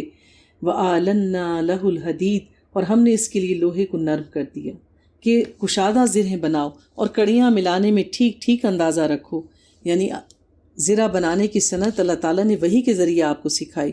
اور تم سب نیک اعمال کرو، تم جو کچھ کر رہے ہو یقیناً میں اسے دیکھنے والا ہوں. اسی طرح اللہ تعالیٰ نے سلیمان علیہ السلام کے لیے ہوا کو مسخر کر دیا، اور وہ آپ کے حکم سے صبح کو 1 ماہ کا سفر کرتی تھی اور اسی طرح شام کو 1 ماہ کا سفر کر کے واپس ہوا کرتے تھے. یعنی ایک گھوڑ سوار گھوڑے پہ 1 ماہ تک دوڑے گا، اتنا فاصلہ ہوا جو ہے وہ آپ کے حکم سے کیا کرتی تھی، اور آپ کا تمام اسباب لاؤ لشکر سب کو اٹھا کے لے کے جایا کرتی تھی. اور ہم نے اس کے لیے پگھلے ہوئے تانبے کا چشمہ جاری کر دیا تھا. آپ کے لیے چیزوں کو بنانے کے لیے تانبے کے چشمے بہتے تھے. سبحان اللہ. وَمِنَ الْجِنِّ مَن يَعْمَلُ بَيْنَ يَدَيْهِ بِإِذْنِ رَبِّهِ، اور کچھ جن بھی ہم نے اس کے تابع کر دیے تھے جو ان کے سامنے کام کرتے تھے اس کے رب کے حکم سے. اور ان میں سے جو کوئی بھی ہمارے حکم سے سرتابی کرتا تھا ہم اس کو جلا دیا کرتے تھے. یعنی جو حکم عدولی کرتا تھا، کیونکہ شیطان جنات جو ہوتے ہیں ان کے شرست میں ہے حکم عدولی کرنا، تو وہ حد توڑنے کی کوشش کرتے ہیں، تو پھر ان کو سزا کے طور پہ کیا ہوتا؟ ان کو جلا دیا جاتا تھا. یعملون لہ ما یشاء من محارب وتماثیل، اور وہ بناتے تھے اس کے لیے جو وہ چاہتا تھا، بڑی بڑی عمارتیں اور مجسمے، اور تالابوں کی مانند بڑے بڑے لگن اور بڑی بڑی دیگیں جو ایک جگہ مستقل پڑی رہتی تھیں. ظاہر ہے آپ کے لشکر بہت بڑے بڑے تھے، بڑی بڑی عمارتیں آپ بنوایا کرتے تھے، اس کے لیے پھر اتنی ہی مین پاور چاہیے ہوتی تھی، ان کے لیے اتنا ہی کھانا چاہیے ہوتا تھا. تو اتنی بڑی بڑی دیگیں جو تھیں وہ جو تالابوں کی طرح سے لگتی تھیں. اب جنات کی بھی آپ دیکھیں نا کہ جب ان کا سائز اتنا بڑا ہے تو ان کی خوراک بھی اتنی ہی ہوگی. تو جب ان سب کا کھانا بنتا تھا تو وہ دیگیں بہت بڑے بڑے سائز کی تھیں. جو جنات بناتے تھے ان کو دیکھتے تھے تو لگتا تھا گویا تالاب ہوں. اے داؤد کے گھر والو عمل کرو اور شکر ادا کرو. وقلیل من عبادی شکور. اور یہ واقعہ ہے کہ میرے بندوں میں شکر کرنے والے کم ہی ہوں گے. اللہ نعمتیں تو ہر دور میں دیتا ہی رہا، لیکن اللہ کے شکر گزار بندوں کی تعداد ہر دور میں بہت کم رہی ہے. تو اس لیے کیا کہا گیا کہ اے میرے بندو اللہ کا شکر ادا کرو تاکہ نعمتوں کو سے بات ہو، نعمتیں آپ کو ملتی رہیں. پھر فرمایا فَلَمَّا قَضَيْنَا عَلَيْهِ الْمَوْتِ، اور پھر جب ہم نے اس پر موت طاری کر دی. تو اللہ کی ذات کے سوا سب چیزیں کیا ہیں؟ فانی ہیں. آپ کو بہت بڑی سلطنت عطا کی، اللہ تعالیٰ نے ہر طرح کی نعمتیں دیں، بادشاہت دی، لیکن ظاہر ہے ایک موت کا دن آپ کا بھی مقرر تھا. تو جب اللہ تعالیٰ نے آپ پر موت طاری کر دی تو کسی نے ان جنات کو اس کی موت سے آگاہ نہ کیا مگر زمین کے کیڑے نے. اب اگر جنات کو غیب کا علم ہو، اب یہ جو کاہن جادوگر یہ بتاتے ہیں جنات کو قبضے میں کر کے کہ ہمیں غیب کا علم ہے، اگر انہیں غیب کا علم ہوتا تو جو سامنے جن کی روح پرواز کر چکی تو کیا ان کو پتہ نہ چلتا؟ لیکن ان جنات کو پتہ نہ چلا. آپ نے جس کام کو کرنے میں ان کو مصروف رکھا ہوا تھا، جو کچھ بھی وہ بنا رہے تھے وہ کام مسلسل کرتے رہے. تو پھر کیا ہوا؟ تأکلوا من سأتہ، تو اس کے عصا کو کھاتا تھا کون؟ ایک کیڑا. کون سا کیڑا؟ دیمک. آپ کرنے جو عصا ہاتھ میں تھام کر بیٹھ جاتے تھے اپنی کرسی پر اور پھر اس تمام چیز کا معائنہ کرتے رہتے، جائزہ لیتے رہتے جو کام وہ ان کے ذمہ لگاتے تھے، اسی حالت میں آپ کی موت واقع ہو گئی. عصا آپ نے تھاما ہوا تھا اور دیمک لگ گئی آپ کی اس عصا کو اور وہ اندر سے کھوکھلا ہوتا گیا. لیکن جنات کو آپ کی موت کی خبر نہیں تھی، وہ مصروف رہے اپنے کام میں لگے رہے. اور پھر کیا ہوا؟ جب وہ سارا عصا کھوکھلا ہو گیا تو آپ گر پڑے. جیسے ہی آپ گرے تو جنوں کو پتہ چل گیا کہ آپ کا تو انتقال ہو چکا تھا، اتنا عرصہ گزر چکا کہ ایک دیمک نے اس عصا کو کھا لیا. تو انہوں نے کہا کہ اگر غیب جانتے ہوتے تو اس ذلت کے عذاب میں نہ پڑے رہتے. لَقَدْ كَانَ لِسَبَإٍ فِي مَسَاكِنِهِمْ آیا. اس طرح قوم سبا کے لیے بھی اس کے مسکن میں ایک نشانی موجود تھی جس پر یہ نام لکھا گیا ہے. دراصل قوم سبا جو تھی وہ حضرت عیسیٰ علیہ السلام سے پہلے آباد تھی، یمن کے علاقوں میں، اور ایک وادی کے درمیان آباد تھی. پہاڑی علاقوں میں آپ دیکھتے ہیں کہ بارشیں بھی بہت ہوتی تھیں، تو انہوں نے اس بارش کے پانی کو جمع کر کے اس سے ایک اچھا نہری نظام بنانے کے لیے بند تعمیر کر رکھے تھے. اور سب سے بڑے بند کا نام جس کو سد معارب کے نام سے پکارا جاتا ہے. سوچئے کہ اس دور میں بھی کیسی کیسی ٹیکنالوجی تھی کہ وہ ڈیمز بناتے تھے، اور اس کی سلطنت میں نہری نظام جو تھا وہ انتہائی مؤثر اور مربوط تھا. اس لیے وہ لوگ بہت زیادہ خوشحال تھے، باغات کی کثرت تھی وہاں پر. پھر کیا ہوا کہ جب وہ لوگ آہستہ آہستہ اپنی اخلاقی اور مذہبی زوال کا شکار ہوئے اور اللہ کی ناشکری کی اور شرک میں پڑ گئے، تو پھر اللہ تعالیٰ نے اس ڈیم کا بند جو تھا وہ توڑ دیا. ان پر اللہ تعالیٰ کی طرف سے سیلاب جو تھا وہ عذاب کی شکل میں آیا، اور وہ پوری کی پورے جو باغات اور زمینیں تھیں وہ سب کی سب تباہ و برباد ہو گئیں. جہاں پر لہلہاتے ہوئے کھیت اور باغات ہوا کرتے تھے وہاں صرف بیریوں کے چند درخت باقی رہے اور سب چیز نیست و نابود ہو گئی. 2 باغات تھے دائیں اور بائیں. تو اللہ تعالیٰ کہتے ہیں ہم نے ان کو کیا کہا تھا؟ کھاؤ پیو اپنے رب کے رزق میں سے اور اس کا شکر ادا کرو. بلدۃ طیبۃ ورب غفور، اور تمہارا شہر بہت پاکیزہ اور تمہارا رب بہت بخشنے والا ہے. تو لیکن انہوں نے اعراض برتا تو اللہ تعالیٰ نے ان سے تمام نعمتیں واپس لے لیں. ذالک جزیناہم بما کفروا، یہ بدلہ دیا ہم نے ان کو ان کے کفر نعمت کی وجہ سے. هل نجزی الا الکفور، کیا ہم ایسا برا بدلہ نہ دیتے ان ناشکرے لوگوں کو؟ تو جو بھی کوئی اللہ تعالیٰ کی ناشکری کرے گا یا اللہ کے ساتھ کسی کو شریک ٹھہرائے گا تو اللہ تعالیٰ کا عذاب تو اس پر آ کر ہی رہے گا، اور سب سے بڑا عذاب تو پھر آخرت میں ملنے والا ہے. آیت نمبر 31 اللہ تعالیٰ فرماتے ہیں وَقَالَ الَّذِينَ كَفَرُوا لَن نُؤْمِنَ بِهَذَا الْقُرْآنِ وَلَا بِالَّذِي بَيْنَ يَدَيْهِ، اور کہا ان کافروں نے کہ ہم ہرگز ایمان نہیں لائیں گے اس قرآن پر اور نہ ہی اس قرآن پر جو اس سے پہلے تھا. یعنی تورات اور انجیل کو بھی قرآن ہی کہا جا رہا ہے. تو مشرکین مکہ نے تورات اور انجیل پر بھی وہ پہلے ایمان نہیں لائے تھے، اور اسی طرح سے انہوں نے انکار کر دیا کہ ہم قرآن پر بھی ایمان لانے والے نہیں ہیں، جبکہ انہوں نے خود کہا تھا کہ اگر اللہ ہماری ہدایت کے لیے کوئی کتاب بھیجے گا، رسول بھیجے گا، تو ہم اس کی تمہارے سے بھی زیادہ پیروی کریں گے. حدیث میں ہے، حضرت جابر بن عبداللہ سے روایت ہے، نبی پاک صلی اللہ علیہ وآلہ وسلم نے فرمایا، اے خطاب کے بیٹے، کیا تم لوگ اس تورات کے بارے میں حیران ہو؟ اس ذات کی قسم جس کے ہاتھ میں میری جان ہے، میں تمہارے پاس یہ روشن کتاب اور پاکیزہ اور حرامزش سے پاک قرآن لے کر آیا ہوں. ان اہل کتاب سے کسی چیز کے بارے میں نہ پوچھو، مبادا وہ تمہیں حق بتائیں اور تم اس کو جھٹلا دو، یا باطل خبریں دیں اور تم اس کی تصدیق کر دو. اس ذات کی قسم جس کے ہاتھ میں میری جان ہے، اگر موسیٰ علیہ السلام زندہ ہوتے تو ان کے پاس بھی میری پیروی کے سوا کوئی چارہ نہ ہوتا. یعنی موسیٰ علیہ السلام بھی زندہ ہوتے تو وہ بھی میری شریعت پر ہی عمل کرتے اس کے آنے کے بعد. کاش آپ دیکھیں جب یہ ظالم لوگ کھڑے کیے جائیں گے اپنے رب کے سامنے، یرجع بعضهم الی بعض القول، اور ایک دوسرے کی طرف بات لوٹائیں گے، یعنی ایک دوسرے کو مورد الزام ٹھہرائیں گے کہ میں تو اس کی وجہ سے گمراہ ہوا. جو لوگ کمزور تھے وہ ان سے کہیں گے جو بڑے بنے ہوئے تھے کہ اگر تم لوگ نہ ہوتے تو ہم ضرور مومن ہوتے. یعنی جو کسی دور کے سردار ہوں گے، بادشاہ ہوں گے، اور انہوں نے اپنی قوم کو اپنے دین پر عمل کرنے کے لیے مجبور کیا، تو وہ عوام کہے گی آخرت میں کہ اگر آپ لوگ ہمیں مجبور نہ کرتے تو ہم یقیناً ایمان لے آتے. آپ نے ہمیں ایمان لانے سے روکا. کیونکہ پہلے ادوار میں جو بادشاہ کا دین ہوتا تھا وہی اس کی ساری قوم کا دین ہوتا تھا، اور قوم پابند ہوتی تھی اس پر عمل کرنے کی. جبراً ایسا کیا جاتا تھا.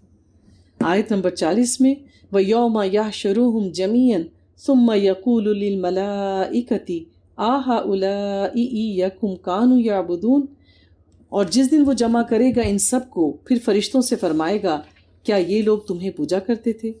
کیونکہ کچھ لوگ فرشتوں کو اللہ کی بیٹیاں کہتے ہیں، کچھ ان کی عبادت کرتے ہیں. قالوا سبحانک انت ولینا من دونہم، وہ کہیں گے تو پاک ہے، تو ہمارا ولی ہے ان کے سوا، کہ اللہ تو جانتا ہے ہر بات کو. پھر فرمایا بلکہ یہ لوگ جنات کی عبادت کیا کرتے تھے، ان کی اکثریت انہی پر ایمان رکھتی تھی. فَالْيَوْمَ لَا يَمْلِكُ بَعْضُكُمْ لِبَعْضٍ نَفْعًا وَلَا ضَرًّا، اور آج کے دن تم میں سے کوئی کسی دوسرے کے لیے کچھ اختیار نہیں رکھتا، نہ نفع کا اور نہ نقصان کا. وَنَقُولُ لِلَّذِينَ ظَلَمُوا ذُوقُوا عَذَابَ النَّارِ الَّتِي كُنتُم بِهَا تُكَذِّبُونَ، اور ہم کہیں گے ان ظالموں سے کہ اب چکھو اس عذاب کا مزہ جسے تم جھٹلایا کرتے تھے. یعنی قرآن تمہارے پاس آیا، اللہ کے رسول آئے، تمہیں ڈرایا گیا، تمہیں جنت کی خوشخبری دی گئی، لیکن تم نے انکار کیا، تو اب جہنم کا مزہ چکھو. قرآن ہمارے سامنے ہے، اللہ کے احکامات کھول کھول کر بیان کیے جا رہے ہیں. تو جس کو چاہیے ہے کہ اللہ کے ہاں اس کا اکرام کیا جائے، اللہ کی نعمتوں بھری جنت میں وہ داخل ہو، تو پھر کیا ہے کہ اللہ کے احکامات کو سننے کے بعد اللہ سے دعا کریں کہ اللہ تعالیٰ تیرا پیغام ہم تک اب پہنچا. بہت سی غلطیاں ہیں ہمیں، جب ہم نے قرآن کو سمجھ کے نہیں پڑھا ہوتا، نہیں سنا ہوتا، ہم سے سرزد ہو گئی نا. اس وقت ہم جاہل تھے، ہمیں پتہ نہیں تھا. اللہ معاف کر دے گا. جب ایک بار آپ کے کان سے صحیح حکم گزر جائے تو پھر اللہ سے کہیں کہ اللہ میں تو پہلے یہ کام ایسے کرتی رہی، غلط کرتی رہی. توبہ کریں اور آئندہ صحیح کام کرنے کا ارادہ کریں. اللہ پچھلے سارے معاف کر دے گا. اللہ کا وعدہ ہے اور اللہ اپنے وعدے کے خلاف نہیں کرتے. آیت نمبر 46 قُلْ إِنَّمَا أَعِظُكُمْ بِوَاحِدَةٍ، اے نبی آپ کہیے کہ میں تمہیں بس ایک ہی بات کی نصیحت کرتا ہوں. ان سے کہہ دو کہ میں تمہیں ایک نصیحت کر رہا ہوں. ان تقوموا للہ مثنی وفرادا ثم تتفکروا، یہ کہ تم کھڑے ہو جاؤ اللہ کے لیے دو دو ہو کر یا اکیلے اکیلے غور کرو. قرآن آ گیا، میں نے اللہ کی وحی تمہیں پڑھ کر سنا دی. میرا پچھلا کردار جو میں 40 سال تک تمہارے درمیان رہا، تم مجھے صادق اور امین کہتے تھے، تم نے مجھے کیسا پایا. اب سوچو اس ساری بات پر. اکیلے اکیلے بھی سوچ سکتے ہو، دو دو کو ساتھ ملا لو، جیسے تمہیں مناسب لگے. ما بصاحبکم من جنہ، تمہارے سادے کو کوئی جن کا عارضہ نہیں ہے، کوئی اس کو جنون لاحق نہیں ہوا، کیونکہ آپ کو کیا کہا کرتے تھے کہ اس پہ خدا نہ خواستہ کوئی جنون لاحق ہوتا ہے، کوئی دورہ پڑتا ہے اور یہ صبح آ کے کہتا ہے کہ یہ اللہ کا کلام ہے۔ وہ نہیں ہے مگر تمہارے لیے خبردار کرنے والے ایک سخت عذاب کے آنے سے پہلے۔ کل ما سألتکم من اجر فہو لکم، آپ کہیے اگر میں نے تم سے کوئی اجرت مانگی ہو تو وہ تمہارے ہی لیے ہے۔ کیا جو کچھ میں تمہیں کہہ رہا ہوں اس پر میں تم سے کوئی اجرت مانگتا ہوں؟ نہیں، ان اجری الا علی اللہ، میرا اجر تو اللہ کے ذمے ہے، وَهُوَ عَلَى كُلِّ شَيْءٍ شہید، اور وہ ہر چیز پر گواہ ہے۔ جو دین کے داعی ہیں ان کو بھی لوگوں سے کوئی توقع، کوئی چیز نہیں رکھنی چاہیے کسی بھی قسم کی، کیونکہ وہ اللہ کے لیے یہ سب کر رہے ہیں، اگر اللہ سے واقعی وہ اجر چاہتے ہیں۔ اللہ تعالیٰ فرماتے ہیں آیت نمبر 51 میں، وَلَا تَرَى إِذْ فَزِعُوا فَلَا فَوْتَ، اور کاش آپ دیکھیں جب وہ گھبرائے ہوئے ہوں گے تب بچ نکلنا ممکن نہیں ہوگا۔ یعنی قیامت کے دن اتنا خوفناک منظر ہوگا، وہ چاہیں گے کہ یہاں سے نکل بھاگیں لیکن اس پر ان کا اختیار نہیں ہوگا۔ وَأُخِذُوا مِن مَّكَانٍ قَرِيبٍ، اور وہ پکڑ لیے جائیں گے قریبی جگہ سے، جیسے ہی بھاگنے کی کوشش کریں گے فوراً لپک کر ان کو پکڑ لیا جائے گا، اور اس وقت وہ کہیں گے اب ہم اس پر ایمان لے آئے، اور کہاں ہوگی ان کی رسائی اتنی دور کی جگہ سے۔ اور جب وہ موت کے فرشتوں کو دیکھیں گے، جہنم کی آگ کو دیکھیں گے تو کہیں گے ٹھیک ہے اب ہم ایمان لے آئے، اب ہمیں مہلت دو، ایک بار اس دنیا میں جانے دو، ہم اچھے اعمال کریں گے، لیکن ان کا واپس لوٹنا ممکن نہیں ہوگا۔ وَقَدْ كَفَرُوا بِهِ مِن قَبْلُ وَيَقْذِفُونَ بِالْغَيْبِ مِن مَّقَامٍ بَعِيدٍ، اور پہلے تو انہوں نے اس کا کفر کیا تھا اور وہ تیر تکے چلاتے رہے بغیر دیکھے، بغیر تحقیق کیے۔ جب ان سے کہا گیا کہ یہ اللہ کا سچا کلام ہے، اللہ کا حکم ہے، اس پر عمل کرو، تو پھر تب انہوں نے اپنے نفس کی پیروی کی، کبھی کہا کہ یہ جھوٹ ہے، کبھی کہا کہ ہمیں معجزے دکھاؤ، کبھی کہا کہ ٹھیک ہے ہم غلط ہی کام کرتے رہیں گے، عذاب لانا ہے تو لے آؤ۔ خود ہی تیر تکے چلاتے رہے بغیر کسی علم کے، کوئی دلیل نہیں تھی ان کے پاس اس کو رد کرنے کی۔ وَحِيلَ بَيْنَهُمْ وَبَيْنَ مَا يَشْتَهُونَ، اور آڑ کر دی جائے گی ان کے اور ان کی من پسند چیزوں کے مابین، كَمَا فُعِلَ بِأَشْيَاعِهِمْ مِن قَبْلُ، جیسا کہ اس سے پہلے ان جیسا طرز عمل اختیار کرنے والے لوگوں کے ساتھ کیا گیا تھا۔ یعنی دنیا کی چیزیں جس میں وہ مصروف تھے اللہ نے مزین کر کے ان کے سامنے تان دی، انہیں وہی اچھا لگنے لگا۔ اللہ تعالیٰ نے دین کو اور دین والوں کو ان سے دور کر دیا۔ انہم کانوا فی شک مریب، وہ لوگ بھی ایسے ہی اضطراب والے شک میں پڑے رہے تھے، یعنی وہ لوگ جن کو اللہ تعالیٰ نے عذاب سے دوچار کیا ان کو بھی اللہ تعالیٰ کی الہامی کتابوں کے بارے میں ایسے ہی شک تھا۔ تو پھر تم نے دیکھ لیا کہ اللہ نے ان کا انجام کیا کیا۔ سورہ فاتر کا آغاز ہوتا ہے بسم اللہ الرحمن الرحیم، الحمد للہ فاطر السماوات والارض، ساری حمد، سارا شکر اللہ کے لیے جو پیدا کرنے والا ہے آسمانوں کا اور زمین کا۔ جاعل الملائکۃ رسولا اولی اجنحۃ مثنی وثلاث ورباع، فرشتوں کو پیغام رساں بنانے والا جو 2 2 3 3 اور 4 4 پروں والے ہیں۔ اللہ تعالیٰ نے اپنی رسالت کے لیے چنا، ایک رسالت جو انبیاء علیہ السلام ہمارے پاس آئے، پھر رسولوں تک وہی پہنچانے کے لیے اللہ تعالیٰ نے فرشتوں میں سے چنا حضرت جبریل علیہ السلام کو۔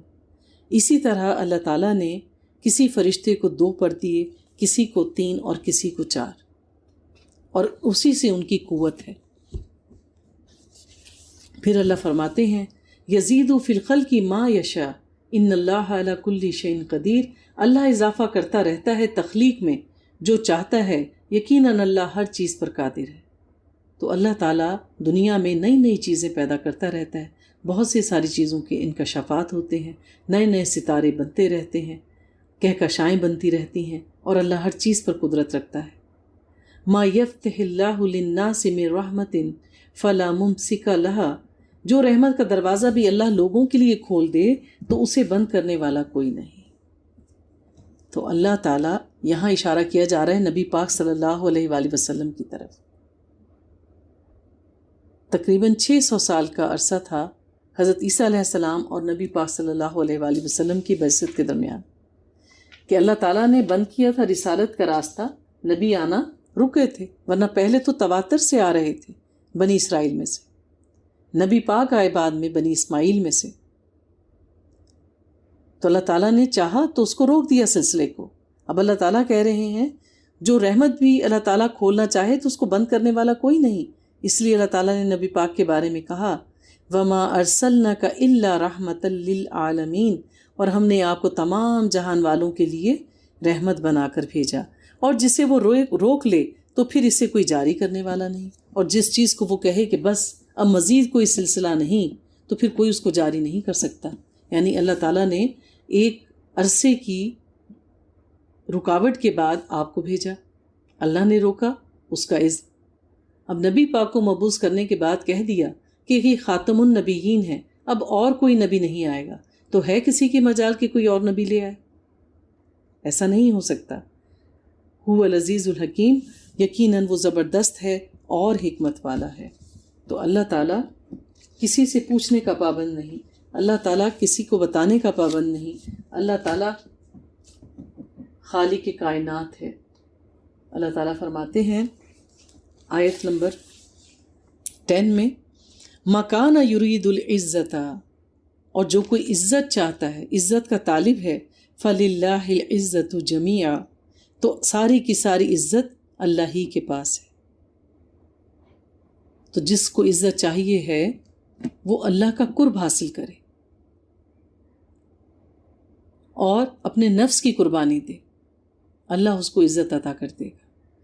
جو بھی چیز اللہ سے جڑ جاتی ہے، اللہ کی کتاب سے جڑ جاتی ہے، اللہ اس کو باعزت کر دیتا ہے۔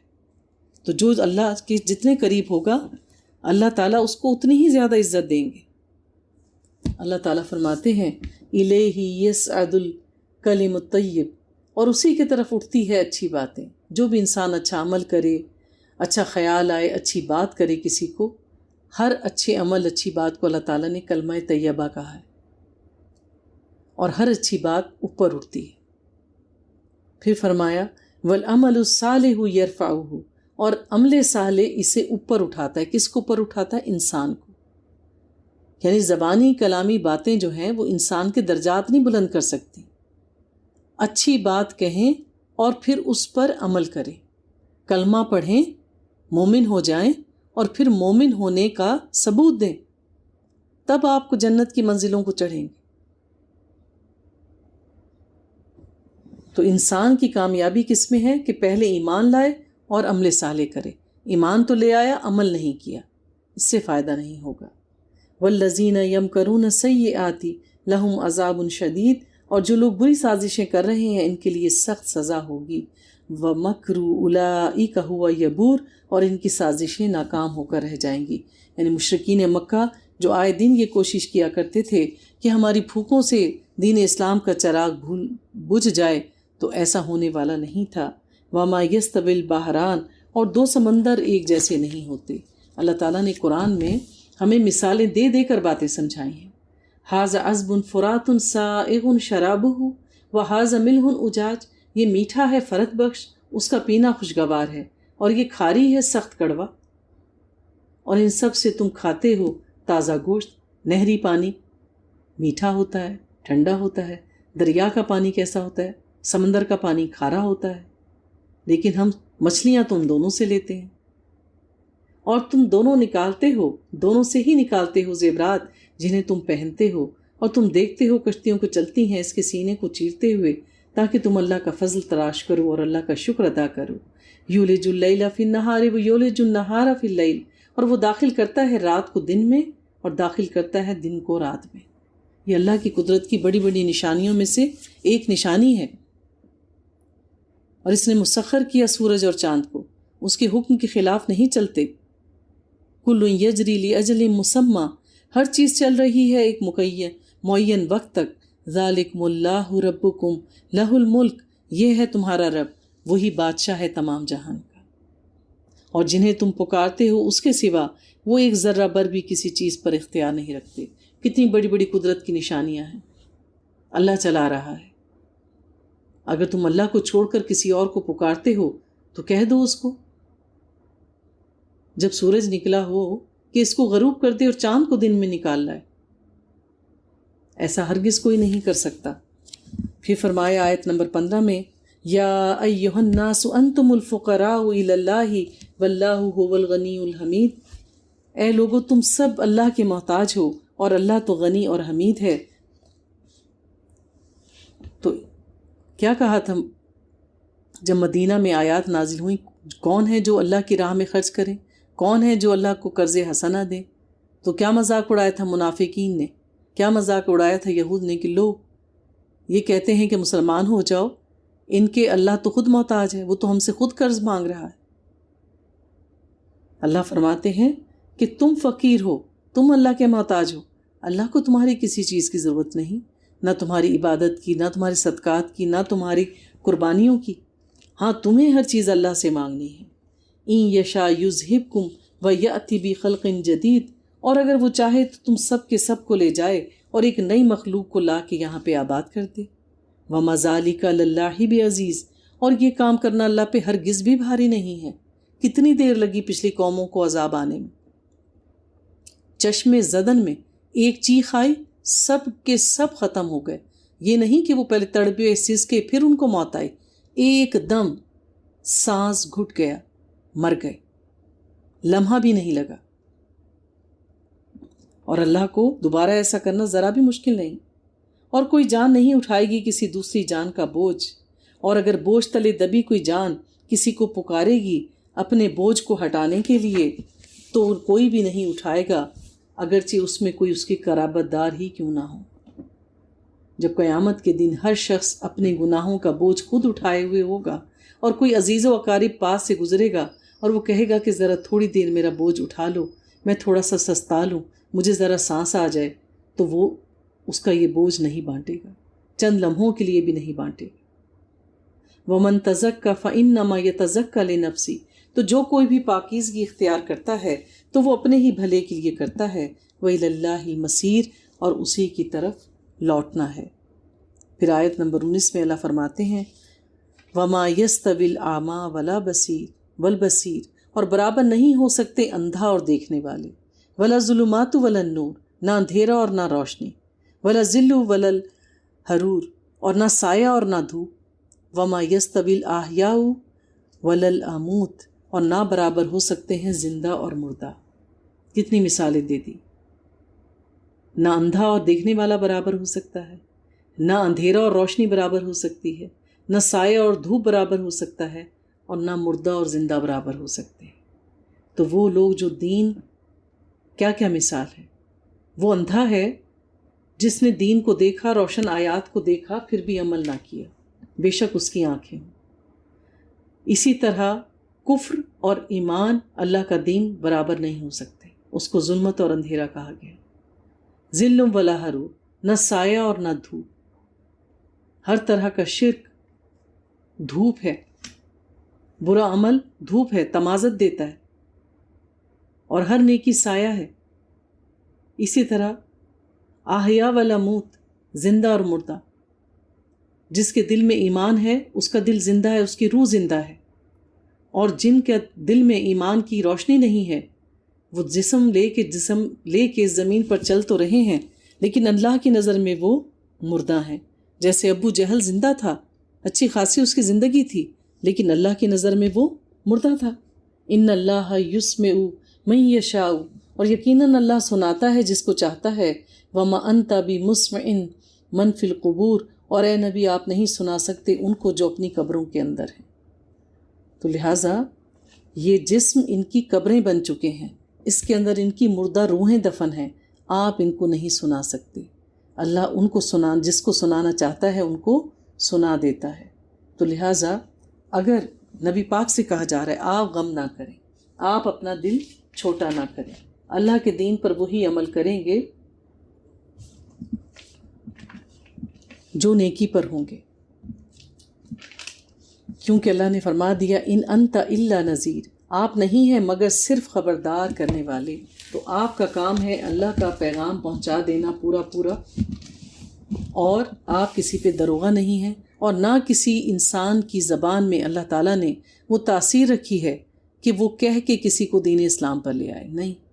وہ وقت ہوتا ہے قبولیت کا، وہ وقت اللہ نے طے کیا ہوا ہوتا ہے جب کوئی شخص کسی کے کہنے پر بات مان لیتا ہے اور اپنا رویہ درست کر لیتا ہے، اس شخص میں کوئی تاثیر نہیں، وہ تو سبب بنا، اللہ نے اس کو سبب بنایا۔ اللہ تعالیٰ فرماتے ہیں آیت نمبر 32، ثم اورثنا الکتاب الذین اصطفینا من عبادنا، پھر ہم نے کتاب کا وارث بنایا ان لوگوں کو جنہیں ہم نے اپنے بندوں میں سے چن لیا۔ تو اللہ تعالیٰ نے اس امت محمدی کو اس کتاب کا وارث بنایا ہے۔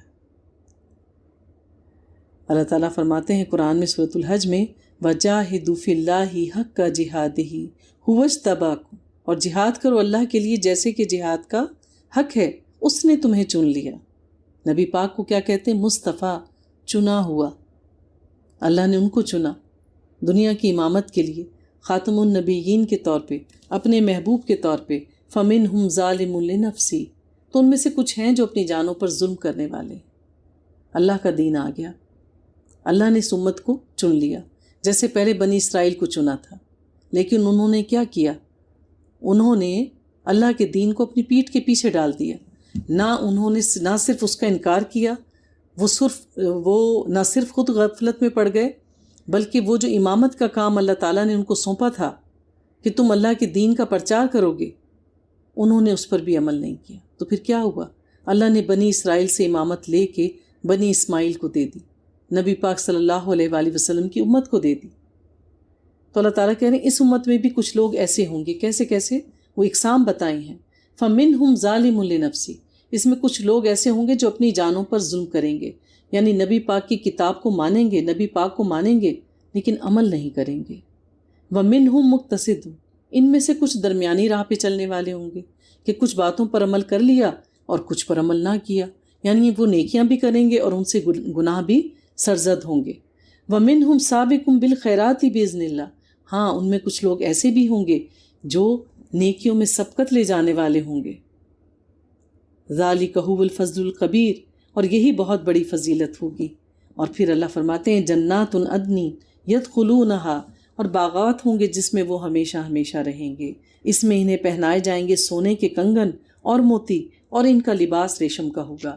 اور اللہ تعالیٰ نے ہماری شریعت میں کیا کہا ہے کہ مرد پر سونا حرام ہے، ریشمی لباس پہننے سے منع کیا گیا ہے۔ تقریباً 3 سے 4 انگلی برابر چوڑائی میں اگر ریشم کی پٹی ہو تو وہ جائز ہے۔ تو پھر وہاں اللہ تعالیٰ کیا انعام دیں گے؟ شراب طہور اپنے ہاتھ سے پلائیں گے، ریشم کا لباس پہنائیں گے، ہاتھوں میں کنگن پہنائے جائیں گے، کیونکہ یہ چیزیں انہوں نے اللہ کی محبت میں دنیا میں چھوڑی تھیں۔ ان اللہ یمسک السماوات والارض ان تزولا، یقیناً اللہ ہی تھامے ہوئے ہے آسمانوں اور زمین کو، وہ اپنے رستے سے ہٹ نہ جائیں۔ آیت نمبر 41 ہے۔ اور اگر وہ ہٹ جائیں تو کوئی نہیں ان کو کہ تھام سکے۔ ان کانا حلیما غفورا، انہ کانا حلیما غفورا، اور یقیناً وہ بہت بردبار اور بخشنے والا ہے۔ تو اللہ ہی ہے جس نے زمین اور آسمان کو تھاما ہوا ہے، اور اللہ کی اذن سے ہی یہ ٹکے ہوئے ہیں۔ جب قیامت واقع ہوگی تو آسمان کے دروازے کھل جائیں گے اور فرشتوں کے پلڑے زمین پر اتار دیے جائیں گے۔ وَفُتِحَتِ السَّمَاءُ وَكَانَتْ أَبْوَابًا اولم یسیروا فی الارض فینظروا کیف کان عاقبۃ الذین من قبلہم، اور کیا یہ لوگ زمین میں گھومے پھرے نہیں ہیں؟ بس یہ دیکھتے کہ کیسا انجام ہوا ان کا جو ان سے پہلے تھے۔ پھر ان کو اکسایا جا رہا ہے کہ تم نے عاد، سمود اور لوط کی قوموں کے انجام نہیں دیکھے، حالانکہ تم ان علاقوں میں چلتے پھرتے ہو، حالانکہ وہ طاقت میں ان سے کہیں بڑھ کر تھے۔ اہل قریش کو بڑا زوم تھا کہ ہم ایک عظیم قوم ہیں اور ہم جیسا تو کوئی ہے ہی نہیں، اور اللہ کی شان ایسی نہیں کہ اسے کوئی بھی چیز آسمان یا زمین میں عاجز کر سکے۔ انہ کان علیما قدیرا، یقیناً وہ ہر چیز کا علم رکھنے والا اور ہر چیز پر قدرت رکھنے والا ہے۔ وَلَوْ يُؤَاخِذُ اللَّهُ النَّاسَ بِمَا كَسَبُوا مَا تَرَكَ عَلَى ظَهْرِهَا مِن دَابَّةٍ، اور اگر اللہ فوری گرفت کرتا لوگوں کی ان کے اعمال کے سبب۔ اللہ کہہ رہے ہیں جان لو جو اعمال تم اللہ کی زمین پہ کر رہے ہو، اگر ہر عمل پہ اللہ تعالیٰ کی پکڑ آ جاتی تو اس زمین کی پشت پر کوئی جاندار بھی باقی نہ بچتا۔ اب تک سب کے سب مر چکے ہوتے، اس دنیا کا قصہ ہی ختم ہو جاتا، لیکن وہ مؤخر کرتا رہا ان کو ایک وقت مقررہ تک، فَإِذَا جَاءَ أَجَلُهُمْ فَإِنَّ اللَّهَ كَانَ بِعِبَادِهِ بَصِيرًا، پھر جب ان کا معین وقت آ جائے گا تو اللہ یقیناً اپنے بندوں کے حالات کو خوب دیکھنے والا ہے۔ ہر قوم کا ایک وقت ہے، ہر انسان کا ایک وقت ہے، جب وہ وقت مقررہ آ جاتا ہے تو پھر اللہ تعالیٰ خود اس سے حساب کتاب لے لیتا ہے۔ سورہ یاسین، اسے قرآن کا دل کہا جاتا ہے، اور یاسین یہ ہیں تو حروف مقطعات، لیکن کہا جاتا ہے کہ یہ حضور کے ناموں میں سے ایک نام ہے۔ والقرآن الحکیم، اور قسم ہے قرآن کی، وا قسمیہ ہے۔ انک لمن المرسلین، یقیناً آپ رسولوں میں سے ہیں۔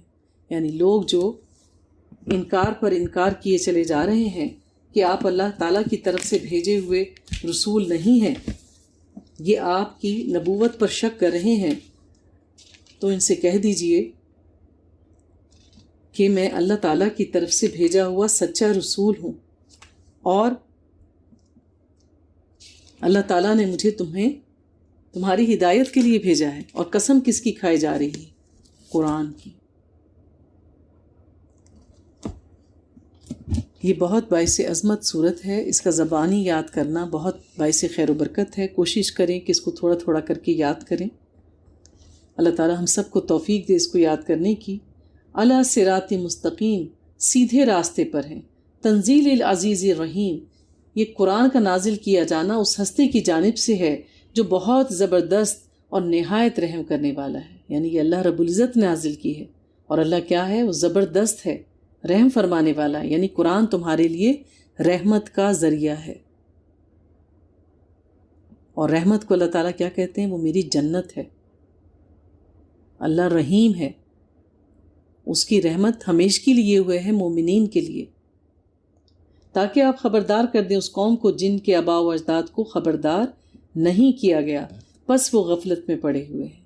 اے نبی، آپ کا کام کیا ہے کہ یہ مشرک قوم، یہ عرب قوم جن کے آباء و اجداد کے پاس اب تک کوئی نبی نہیں آیا تھا، ان پر کوئی کتاب نازل نہیں ہوئی تھی، ہم نے آپ کو انہی میں سے مبعوث فرمایا اور قرآن کو عربی زبان میں نازل کیا تاکہ آپ ان کو پڑھ کر سنائیں، ان کا تزکیہ کریں، انہیں پاک صاف کریں شرک سے، اور ان میں سے کوئی قیامت کے دن یہ حجت نہ پیش کر سکے کہ ہمیں تو نبی کی بات سمجھ نہیں آئی، کیونکہ جو زبان وہ بولتا تھا ہمیں وہ سمجھ میں نہیں آتی تھی۔ تو اللہ نے حجت تمام کی، قرآن کو عربی زبان میں نازل کیا، اور ان سے پچھلی قوموں میں بھی جہاں جہاں صحیفے اور اللہ کی کتابیں آئیں وہ سب ان کی اپنی زبانوں میں تھیں۔ لَقَدْ حَقَّ الْقَوْلُ عَلَىٰ أَكْثَرِهِمْ فَهُمْ لَا يُؤْمِنُونَ، ان کی اکثریت پر ہمارا قول سچ ثابت ہو چکا، اب وہ ایمان نہیں لائیں گے۔ ہم نے ان کی گردنوں میں ٹوک ڈال دیے ہیں اور ان کی تھوڑیوں تک ہیں، بس ان کے سر اونچے اٹھے رہ گئے۔ یعنی ان قیامت کے دن ان کو توق پہنائے جائیں گے، یعنی گردن میں لوہے کی ایک چیز پہنا دی جائے گی جو ان کی تھوڑی تک فکس ہوگی، پھر وہ گردن کو پھیر نہیں سکیں گے، وہ ان کے غرور اور تکبر کی سزا ہوگی۔ اور ہم نے ایک دیوار کھڑی کر دی ہے ان کے آگے اور ان کے پیچھے، اس طرح ہم نے انہیں ڈھانپ دیا ہے، بس اب وہ دیکھ نہیں سکتے، نہ آگے دیکھ سکتے ہیں نہ پیچھے، دیواریں تان دی، کچھ نظر نہیں آتا بھی۔ وَسَوَاءٌ عَلَيْهِمْ أَأَنذَرْتَهُمْ أَمْ لَمْ تُنذِرْهُمْ لَا يُؤْمِنُونَ، اور اے نبی صلی اللہ علیہ وسلم ان کے حق میں برابر ہے، خواہ آپ انہیں خبردار کریں یا نہ کریں، یہ ایمان نہیں لائیں گے۔ آپ دیکھیے اسی طرح کے الفاظ میں اللہ تعالیٰ نے سورہ بقرہ کے شروع میں بتا دیا تھا، آپ کچھ بھی کر لیں یہ ایمان نہیں لائیں گے۔ آپ تو بس اس شخص کو خبردار کر سکتے ہیں جو قرآن کی پیروی کرے اور غیب میں ہوتے ہوئے رحمان سے ڈرے، تو اس سے تو ہدایت وہی لے گا جو تقوی پر ہو۔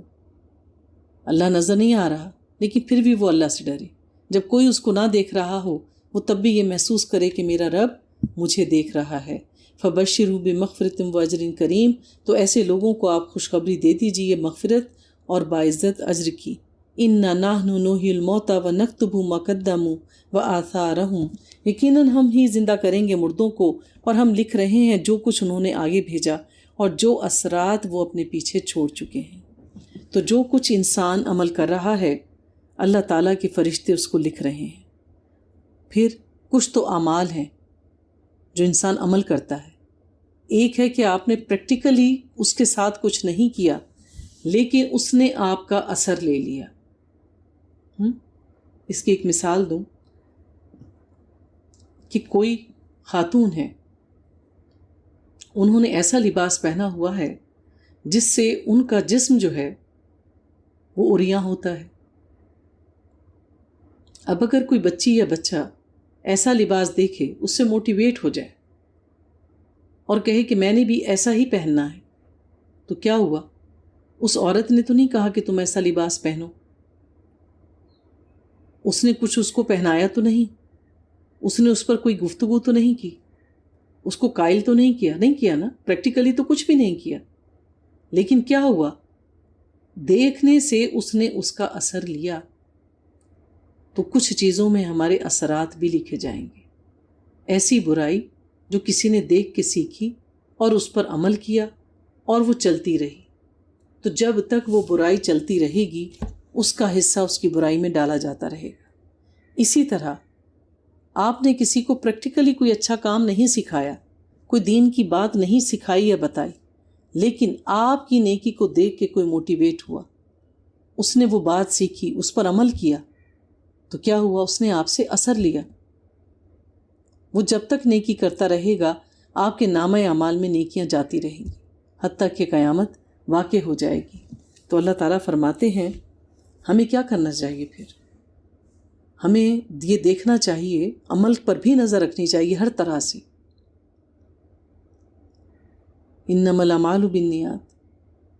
اور پھر کوئی ایسی لیگیسی، کوئی ایسا طریقہ، کوئی ایسا رسم و رواج پیچھے نہیں چھوڑ کے جانا چاہیے جو اللہ کے دین کے منافی ہے۔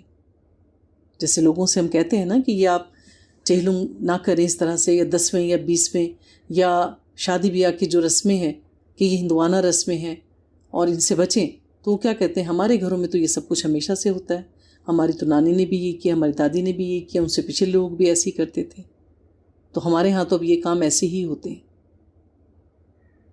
تو ایسا کوئی کام پیچھے نہ چھوڑ کے جائیں کہ آپ کے لیے وہ عذاب میں اضافہ کرے۔ وَكُلَّ شَيْءٍ أَحْصَيْنَاهُ فِي إِمَامٍ مُبِينٍ، اور ہر چیز کا احاطہ ہم نے ایک واضح کتاب میں کر رکھا ہے، یعنی الکتاب میں، لوح قلم میں ہر چیز لکھی ہوئی ہے۔ اللہ تعالیٰ فرماتے ہیں آیت نمبر 13، وَاضْرِبْ لَهُمْ مَثَلًا أَصْحَابَ الْقَرْيَةِ، ان کے لیے آپ بستی والوں کی مثال بیان کیجیے، اِذْ جَاءَهَا الْمُرْسَلُونَ، جب کہ آئے ان کے پاس رسول، یعنی ایک بستی کا واقعہ بیان کیا جا رہا ہے جس میں بھیجے ہوئے 2 رسول آئے۔ تو انہوں نے کیا کیا؟ ظاہر جب کسی بستی میں بھیجا جاتا ہے تو وہ اللہ کا پیغام دیتے ہیں کہ ایک اللہ کی عبادت کرو، برے کام چھوڑ دو اور نیکی پر عمل کرو، امر بالمعروف اور نہی عن المنکر۔ تو اللہ تعالیٰ نے 2 انبیاء کو، 2 رسولوں کو بھیجا کسی بستی کی طرف، اور جیسے حضرت موسیٰ اور حضرت ہارون بھی اکٹھے بھیجے تھے۔ فَكَذَّبُوهُمَا فَعَزَزْنَا بِثَالِثٍ، تو پھر انہوں نے جس بستی میں اللہ کا پیغام پہنچایا تو انہوں نے ان کو جھٹلا دیا، ماننے سے انکار کر دیا۔ تو اللہ تعالیٰ نے ان کے درمیان ابھی وہ 2 موجود تھے تو ایک تیسرے کو بھیجا ان کی تائید کے لیے۔ پھر کیا ہوا؟ فَقَالُوا إِنَّا إِلَيْكُمْ مُرْسَلُونَ، تو ان تینوں نے کہا کہ ہمیں اللہ نے ہی بھیجا ہے، ہم اللہ کی طرف سے تمہاری ہدایت کے لیے بھیجے گئے ہیں۔ قَالُوا مَا أَنْتُمْ إِلَّا بَشَرٌ مِثْلُنَا، انہوں نے کہا کہ تم نہیں ہو مگر ہمارے ہی جیسے انسان، اور رحمان نے کوئی چیز نازل نہیں کی، تم محض جھوٹ بول رہے ہو، ہم تو تمہاری بات پہ یقین نہیں کرتے۔ قالوا ربنا یعلم انا الیکم لمرسلون، انہوں نے کہا ہمارا رب جانتا ہے کہ ہم یقیناً تمہاری طرف بھیجے گئے ہیں۔ اب ان کے پاس لوگوں کی گواہی تو نہیں تھی، تو انہوں نے کیا کہا کہ اللہ گواہ ہے کہ اس نے ہی ہمیں بھیجا ہے۔ وما علینا الا البلاغ المبین، اور نہیں ہے ہمارے اوپر کوئی ذمہ داری سوائے اس کے کہ ہم اللہ کا پیغام صاف صاف پہنچا دیں۔ ہمیں اللہ نے بھیجا ہے، ہم اس کے پیامبر ہیں، ہم اس کے بھیجے ہوئے ہیں، ہم نے یہ پیغام پہنچا دیا، اس سے زیادہ ہمارے اوپر اور کوئی ذمہ داری نہیں ہے۔ قالوا انا تطیرنا بکم، انہوں نے کہا ہمیں تو تم سے نحوست کا اندیشہ ہے، تم تو ہمارے لیے بدفعل نکال رہے ہو، ایسا نہ ہو کہ تم ہمارے درمیان آ جاؤ اور ہم پر کوئی نحوست طاری ہو جائے۔ اگر تم باز نہ آئے اپنے ان کاموں سے تو ہم ضرور تمہیں سنگسار کر دیں گے اور تمہیں ضرور پہنچے گی ہماری طرف سے دردناک سزا۔ تو اللہ کے رسولوں نے جواب دیا قالوا طائرکم معکم، انہوں نے کہا تمہاری نحوست، تمہاری بدشگونی تو تمہارے اپنے ساتھ ہے، کیا اس لیے کہ تمہیں نصیحت کی گئی؟ بل انتم قوم مسرفون، بلکہ تم تو حد سے بڑھنے والی ایک قوم ہو، تم ہمیں اللہ کے نبیوں کو، رسولوں کو منحوس کہتے ہو، جبکہ وہ نحوست تو تمہارے اپنے اندر ہے۔ وَجَاءَ مِنْ أَقْصَى الْمَدِينَةِ رَجُلٌ يَسْعَىٰ، اور شہر کے پرلے سرے سے ایک شخص بھاگتا ہوا آیا، دور دراز کے علاقے سے ایک شخص آیا۔ قَالَ يَا قَوْمِ اتَّبِعُوا الْمُرْسَلِينَ، اس نے کہا ہے میری قوم کے لوگوں تم ان رسولوں پر ایمان لاؤ، ان کی پیروی کرو، یہ جو کچھ کہہ رہے ہیں وہ درست ہے۔ اتبعوا ما لا يسألكم اجرا وهم مهتدون، اور پیروی کرو ان کی جو تم سے اجرت کے طالب نہیں ہیں اور جو ہدایت یافتہ ہیں۔ تو اس شخص نے آ کر ان سے کہا کہ تم ان کو جھٹلا رہے ہو، ایسا کام ہرگز نہ کرو، یہ اللہ کے بھیجے ہوئے سچے رسول ہیں، جو یہ کہہ رہے ہیں اس پر عمل کرو، اور وہ اس بات پر تمہیں سیدھا رستہ دکھانے پر تم سے کوئی اجرت تو نہیں لے رہے، یہ اللہ کی طرف سے ہدایت یافتہ ہیں، یعنی اس نے ان رسولوں کی تصدیق کی۔ واقعہ ابھی جاری ہے، یہاں پارے کا اختتام ہوتا ہے۔ سبحانک اللہم نشہد ان لا الہ الا انت نستغفرک واتوب الیک۔